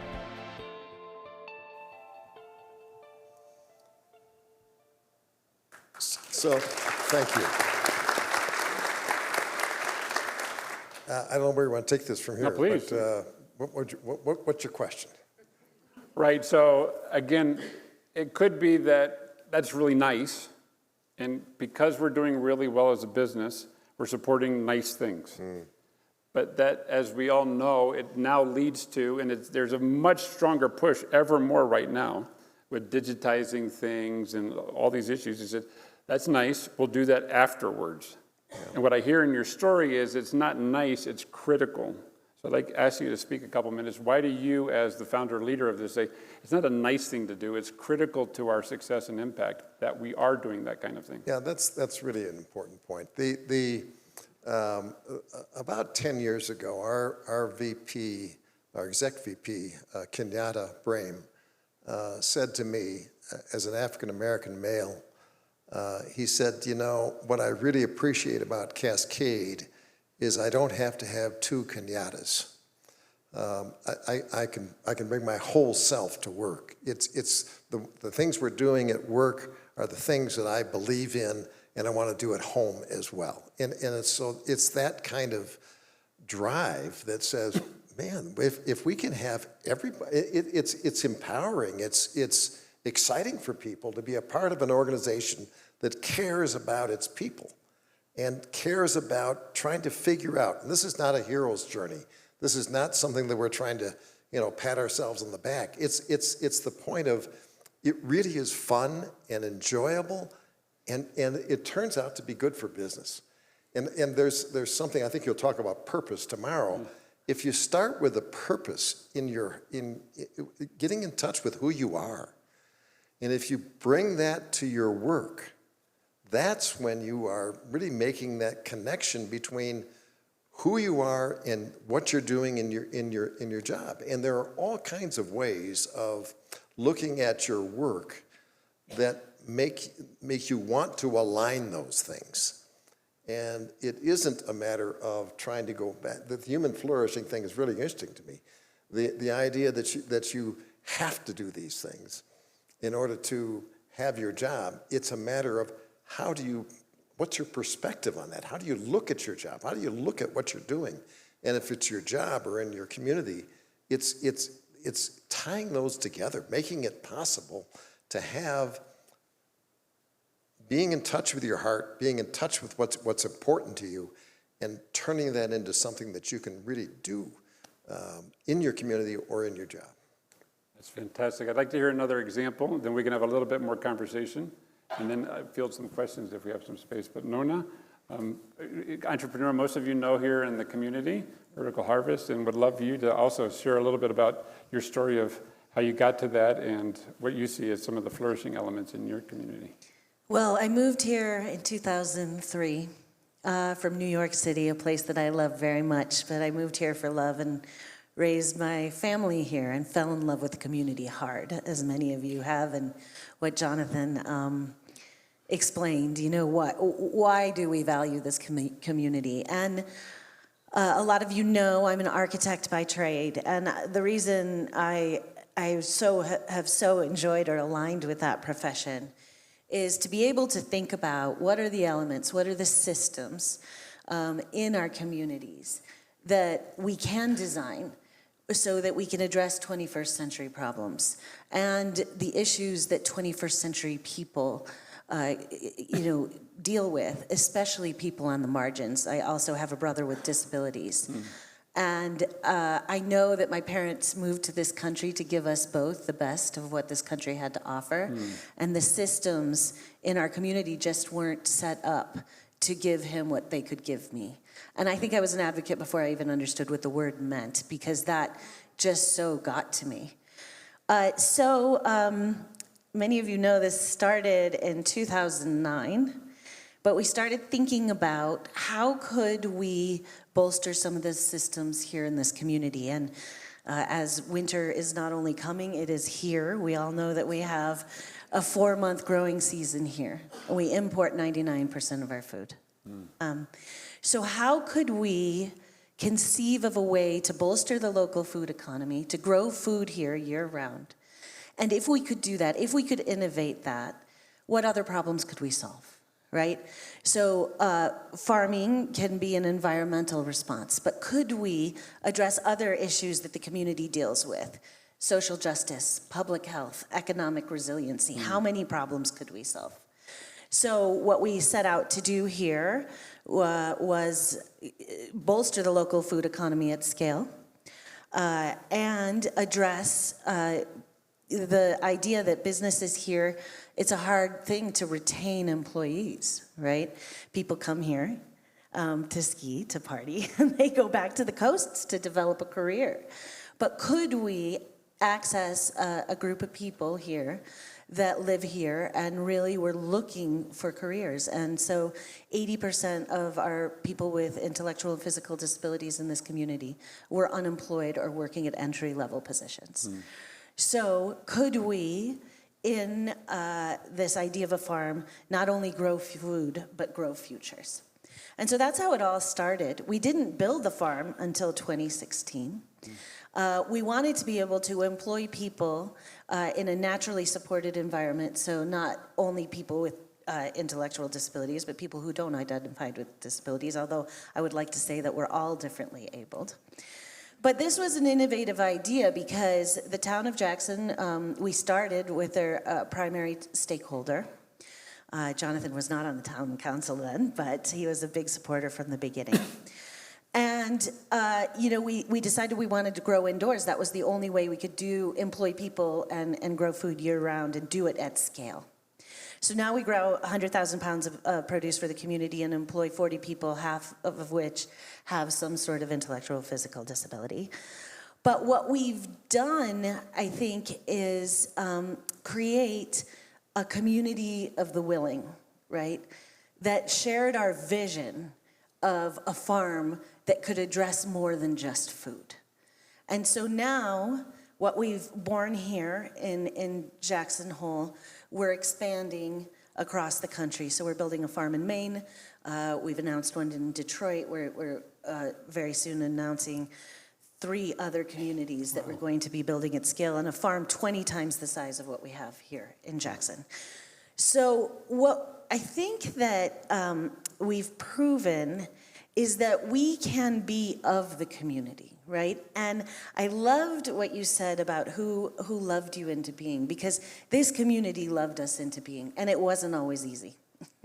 Our skeptics made us almost as strong or stronger than our supporters, because we learned what the hard questions looked like, right? And it took us, our farm, so we started in 2009, it took us till 2016 to open the doors. So we went through a stakeholder process, asking the questions, understanding what values the community had and how could we address them was intrinsic to our DNA and has continued to be that, right? How can we be part of a group of community builders as a business? And how can we address the values of community?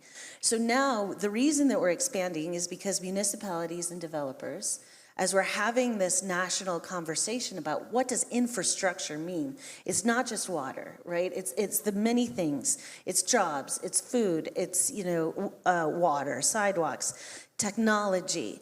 How can we create a critical piece of civic infrastructure, in our case, an indoor vertical farm, that can be valued in a community like a public library or a community center and supported that way? And an example of that before we go into the video and ask the questions, because there are so many examples of how we measure that and ask those questions. We don't only have 4 aspects of human flourishing, but 7 that we measure. But, I think that what we have done, as I'm losing my train of thought, is that we are now, well, I'll just stop with that. That was ridiculous. Could you set up the video for us? Yes, let's do the video. Okay, great. Hi, I'm Nona Yahya, CEO and co-founder of Vertical Harvest Farms. This is our flagship farm here in Jackson Hole, Wyoming, the first hydroponic vertical greenhouse built in North America. We grow 100,000 pounds of local produce 365 days a year on 1/10 of an acre, despite the fact that we have an incredibly short 3-month growing season. It's gorgeous on the outside, but the most beautiful part is what's in here. I used to work in an environment where I couldn't grow. 6 years ago, I started my job here at Vertical Harvest, and now I'm an experienced farmer and a microgreens expert. Our goals are not small, and the challenges we seek to solve are not simple, but we've proven that the impact we can have is profound. We rise up. We stand together. We are so glad to serve you in Jackson Hole, Wyoming. We grow well!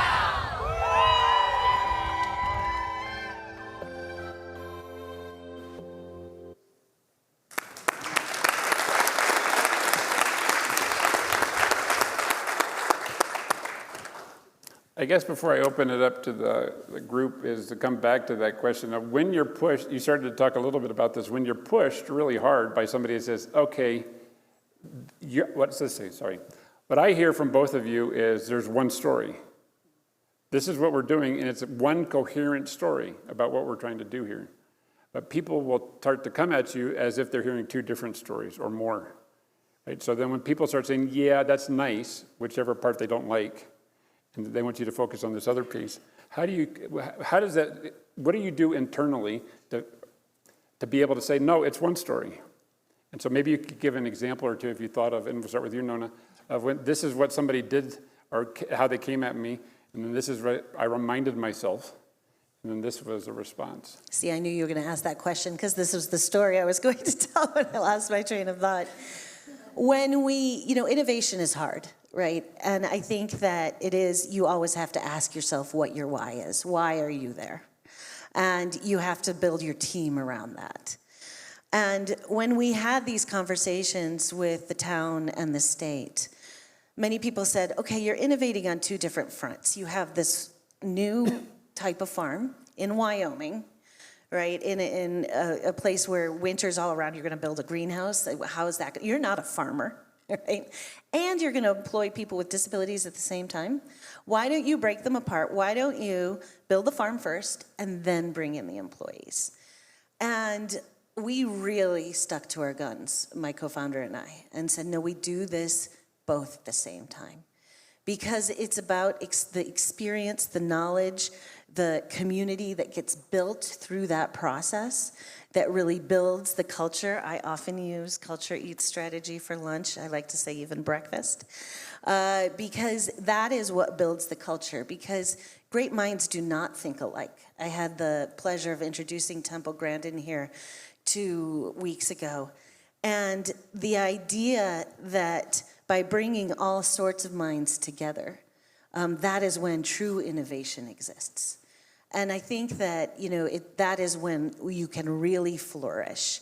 So there are so many times where people have said the same thing. Investors have said, well, if you take this more practical route, we will give you these funds, right? But we have been smart enough as a team to know that if we start going against what brought us success in the first place, what continues to expand the vertical harvest community of the willing, we will not flourish as a business.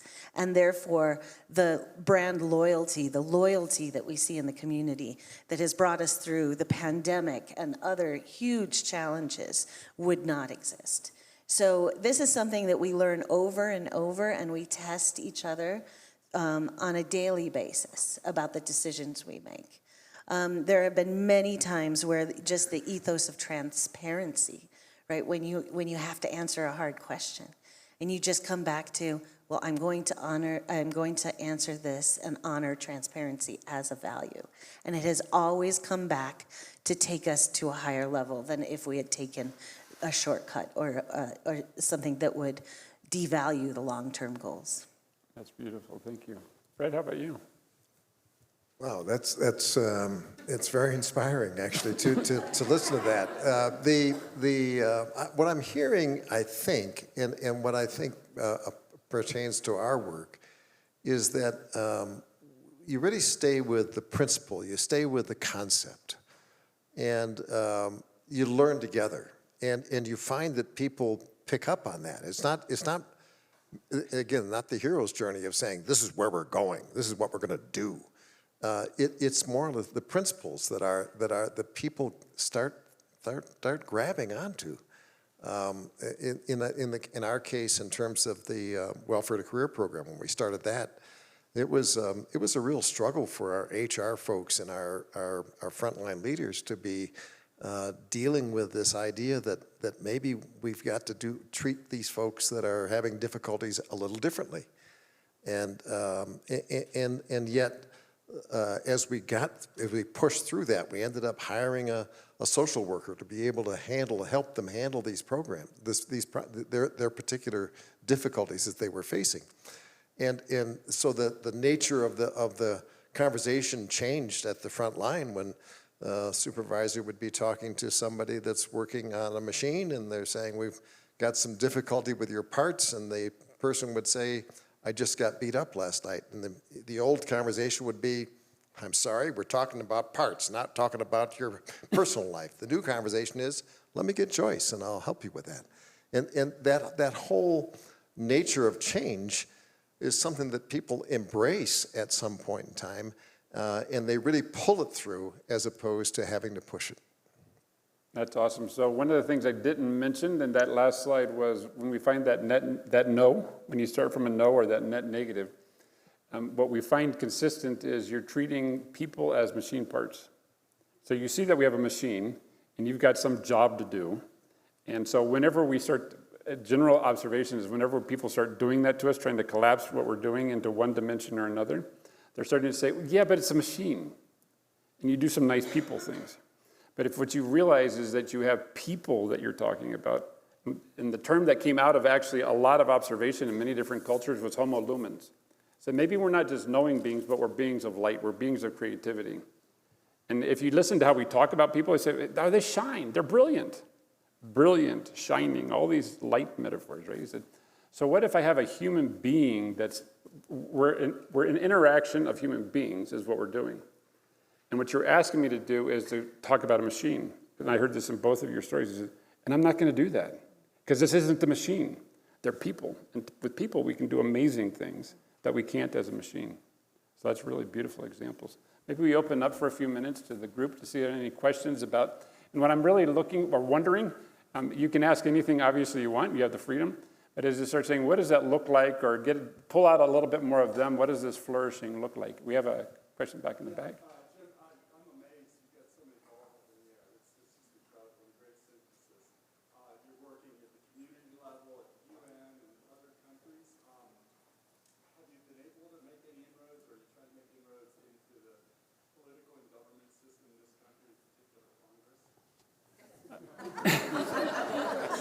So remember what I said about the UN? I know even less than zero about the Congress. I'd say it's like a negative vacuum suck.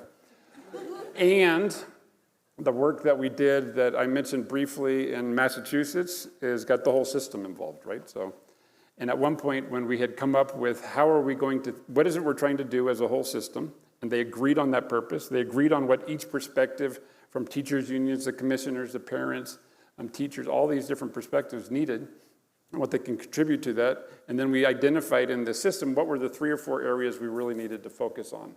How we think about the children, how we think about the families, how we think about the teachers, and then the narrative we have around what education was. Those are the 4 big things that they worked through a process to. And we said, okay, now how are we going to implement that? And we said, well, we're going to need a few days of your time. And the assistant commissioner said, oh, I don't have time for that. That's a big ask. And what I loved was 2 points came out of that. So this is my experience in the political world. One was the Hardin Coleman, who I've written this paper with, that you can read. He said, look, I've been in the State House with you for the last 25 years having this conversation, and we've gotten to where we are now.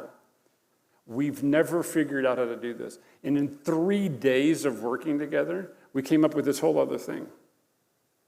And the second thing, the Nellie Mae Foundation, who funds a lot of that work, with him and me, we said, we'll go talk to your boss. So we went and talked to the head of the Commissioner of Education. He said, who did you get in the room to do that? And he said, that's the power structure of this whole thing. All the different, he said, and what did you agree to? This. He said, and do you believe, and he looked at Hardin and Nellie Mae, he said, do you believe you can do this? He said, with these folks, we think we can. 100%, all kids, all the time. And he said, how much time are you asking of his? 2 days, which he said we couldn't get. He said, you can have him full time. because we've never had this conversation. So I don't know how to do the political system, but I do know that there are some people within who say, if you can show me that you can put these structures of people together, like the other one that we did in Vermont, getting to a renewable energy future that the whole system agreed to. They said, nobody ever agrees to this stuff, but you got these folks to agree to this, to say yes to this. Well, I think what I so was energized by in your talk, and maybe, you know, with architecture, right, it's about scale. If you use the same systemic thinking, you can design a chair or a city, right? And in the way you're doing that with different scales of stakeholders, right? You can, a small community group versus the UN versus Congress, right? Apply the same principles, the same methodology of thinking, and then you can solve the same problems, right? It's a super interesting principle. It's fun because I believe, now from data that we've found these folks in all these countries, is that these two aren't the only ones here in Jackson. They're amazing stories, right? And they're not the only ones. And neither one of you would say you've got the answers and you know exactly how everybody should do this, I believe. Absolutely not. Right, but as they said before, we got some good questions and we're figuring it out. But we're starting with our yes to humanity, and we can figure this out and do better because of that. So my point there is, to the question a long way around is, starting to develop ways that we can find those who say, I get that and I can do something about that. So that's where I did not go into the meeting thinking we were going to do anything with the UN. And Raja said, but I could do that. I said, bingo. So can we find folks that say, I know how to do that within if you will support me in getting there. So, but thank you for adding that. Any other questions? It does work. Hello, is this working? Oh. Yes, the cube. Our friend Yvon Chouinard wrote a book called Let My People Go Surfing. He likes to talk about the triple bottom line. And I'm wondering how your philosophy differs or is the same as his. So triple bottom line, we're also doing a lot of work with ESGs or B Corps and those kinds of things. And so the critical part in me is getting to spend a lot of time with people in the real world and with my students who come in and ask really hard questions. I think that everybody has learned how to talk whatever way they need to talk. So everybody's learned the words, right? So if you ask people to do any work here in Jackson, they're all going to say, oh, we're going to build the collaborative networks for systemic change. Everybody knows how to say that. He said, but do they know how to do that, and what does that look like? And that's where we're using these kind of diagnostics to say, do they really know what they're doing, and where, and what have they learned? So then we're starting to apply that in B Corps or the triple bottom line communities or the ESGs to say, what does that look like when you actually are doing this really well, and how do you stand up next to that? So I would say that in places like the B Corp or the triple bottom line, there's probably a higher probability that we'll find people there that actually are doing something very innovative. But we also find people that are actually really extraordinarily good B Corps or triple bottom line companies that would never belong to that community because they're way past it. They go, yeah, I know those folks, but we make socks. I don't want to get into that whole conversation. So I think they're doing great things. People are helping find out. Humanistic management is another thing. Conscious capitalism, a bunch of stuff. There's a bunch of things. Some of our friends are going to be talking about that tomorrow. But my question comes back to, what are you actually doing? And are you building the capacity to regenerate? Are they healthier across these 4 or 7 measures, at least these? And how do you know? Are you leaving behind a better group or not? And some of these groups have learned a lot, and we can learn from them, but they don't have the only answer. They have some of the answers. And are they willing to collaborate? Which to me gets to the exciting part. And a lot of them aren't. But maybe some of them are. So what can we learn? So thank you. Any other questions? Comments? Wait, one more, please.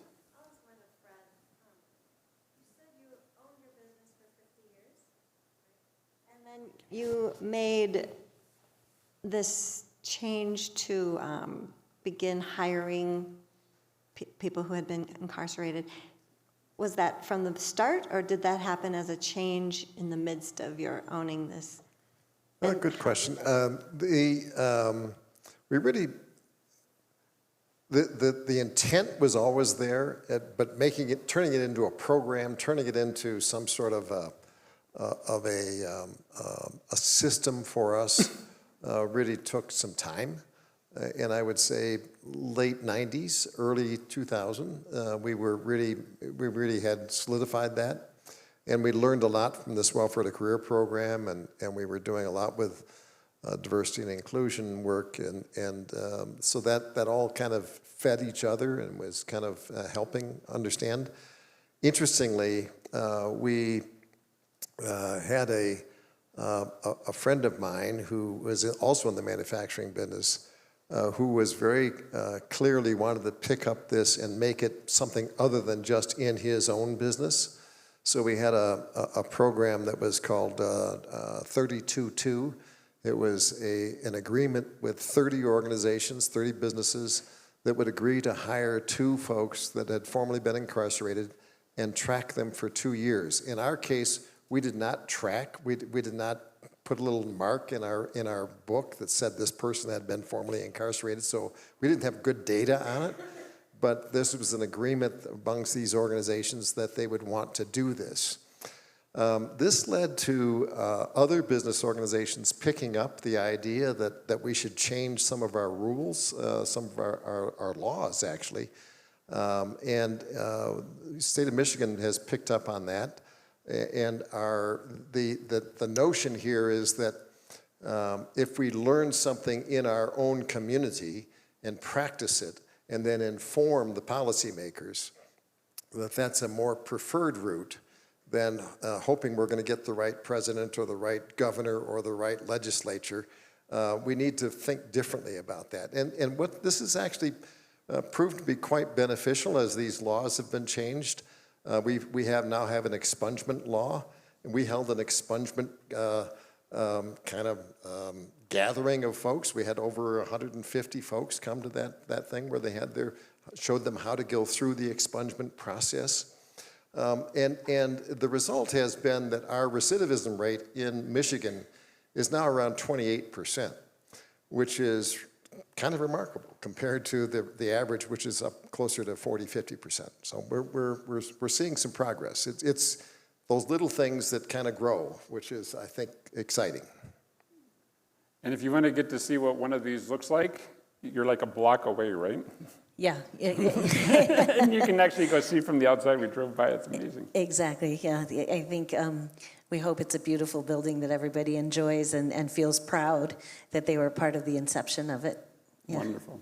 Well, thank you. So 2 great examples that live in your community for you to reference and to know and to explore in the questions, as well with the Teton Leadership Center. So thank you very, very much for coming. Thank you.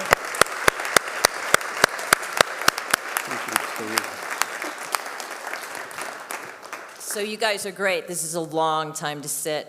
Good learning for me, right? Tomorrow is much more interactive. It has breaks. You guys were incredible. Thank you so much.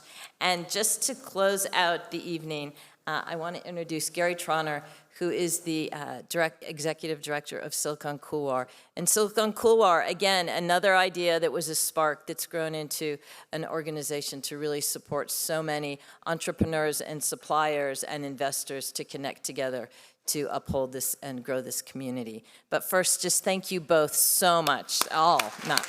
Thank you. And again, tomorrow will be much more flexible on waking up that spark inside all of us and the different angles and ways and workshops to do that. So with that, Gary, close us out for the night. Yes. Hey, everybody. Who's hungry? Yeah, I'm really hungry too, so I'm going to keep this really short. I had all these great things I was going to say and these great slides, and screw it. So I'm just going to go through and really talk about, my slides were about questions, and a lot of those questions were brought up by the speakers today, right? And we don't have all the answers, but we talk about maximizing self-interest, and hopefully tomorrow there's a lot of people with bigger brains and deeper thoughts than I've ever had, and they're going to help us figure out some of these things, hopefully. But, what does maximizing self-interest really mean? Is it personal? Is it organizational? Is it communal? What about what does success mean? And what does success mean to you as an individual, right? And that's very different from what success means to us as a community. And so the one thing that I really want to take just 1 minute to talk about tonight is what I call the tension between the macro and the micro, right? And that is that, let's take capitalism.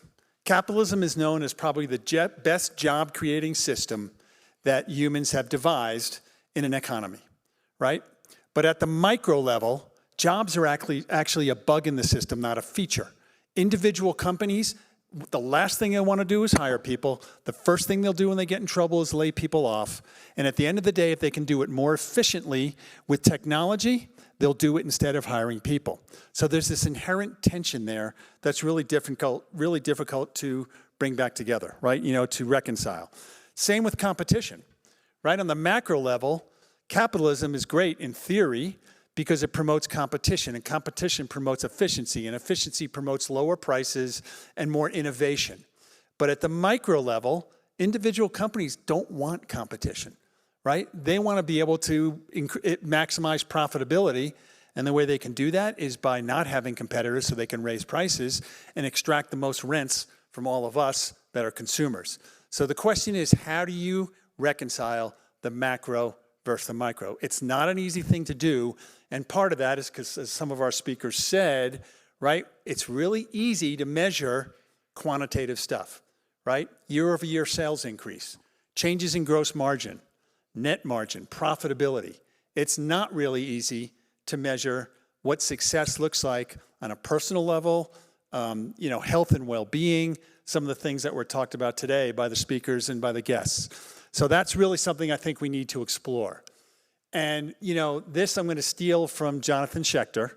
I'm on his board, so I just listen to him talk, and then I tell people that I have all these really smart ideas.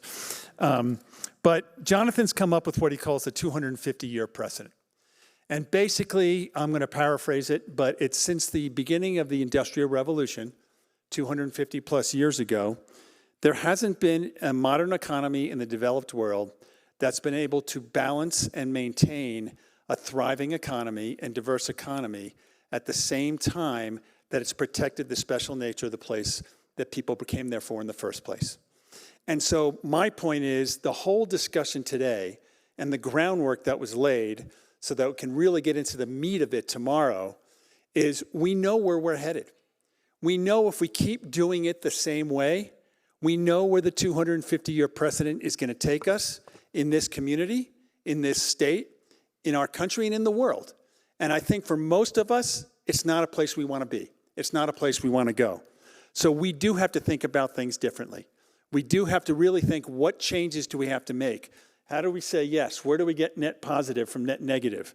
How do we take a different approach to business that Nona took, right? I always tell people in Silicon Couloir as, we're sort of a value-based incubator in this community and in this region.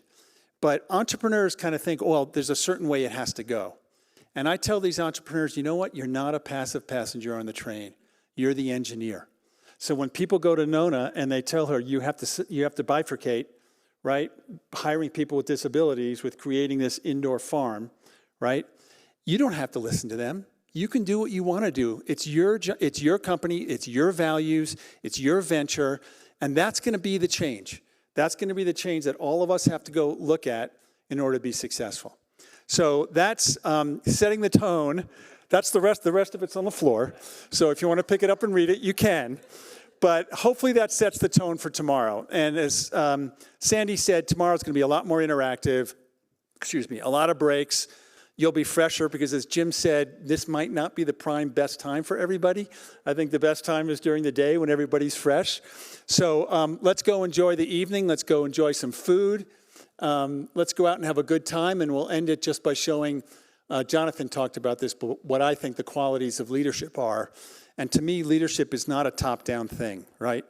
I'm going to get in trouble, but it's not the Gordon Gekko 80s where Jack Welch can just dictate shareholder value and management return and lop off the bottom 20% of consumers, right? It's about doing this together, and everybody, whether you're the executive director of an organization or you're part of my team, is a leader in their own right. So thank you, everybody, for coming this evening. Let's get some food, and we'll come back tomorrow.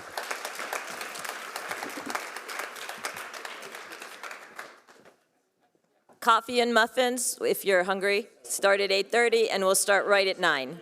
Thank you.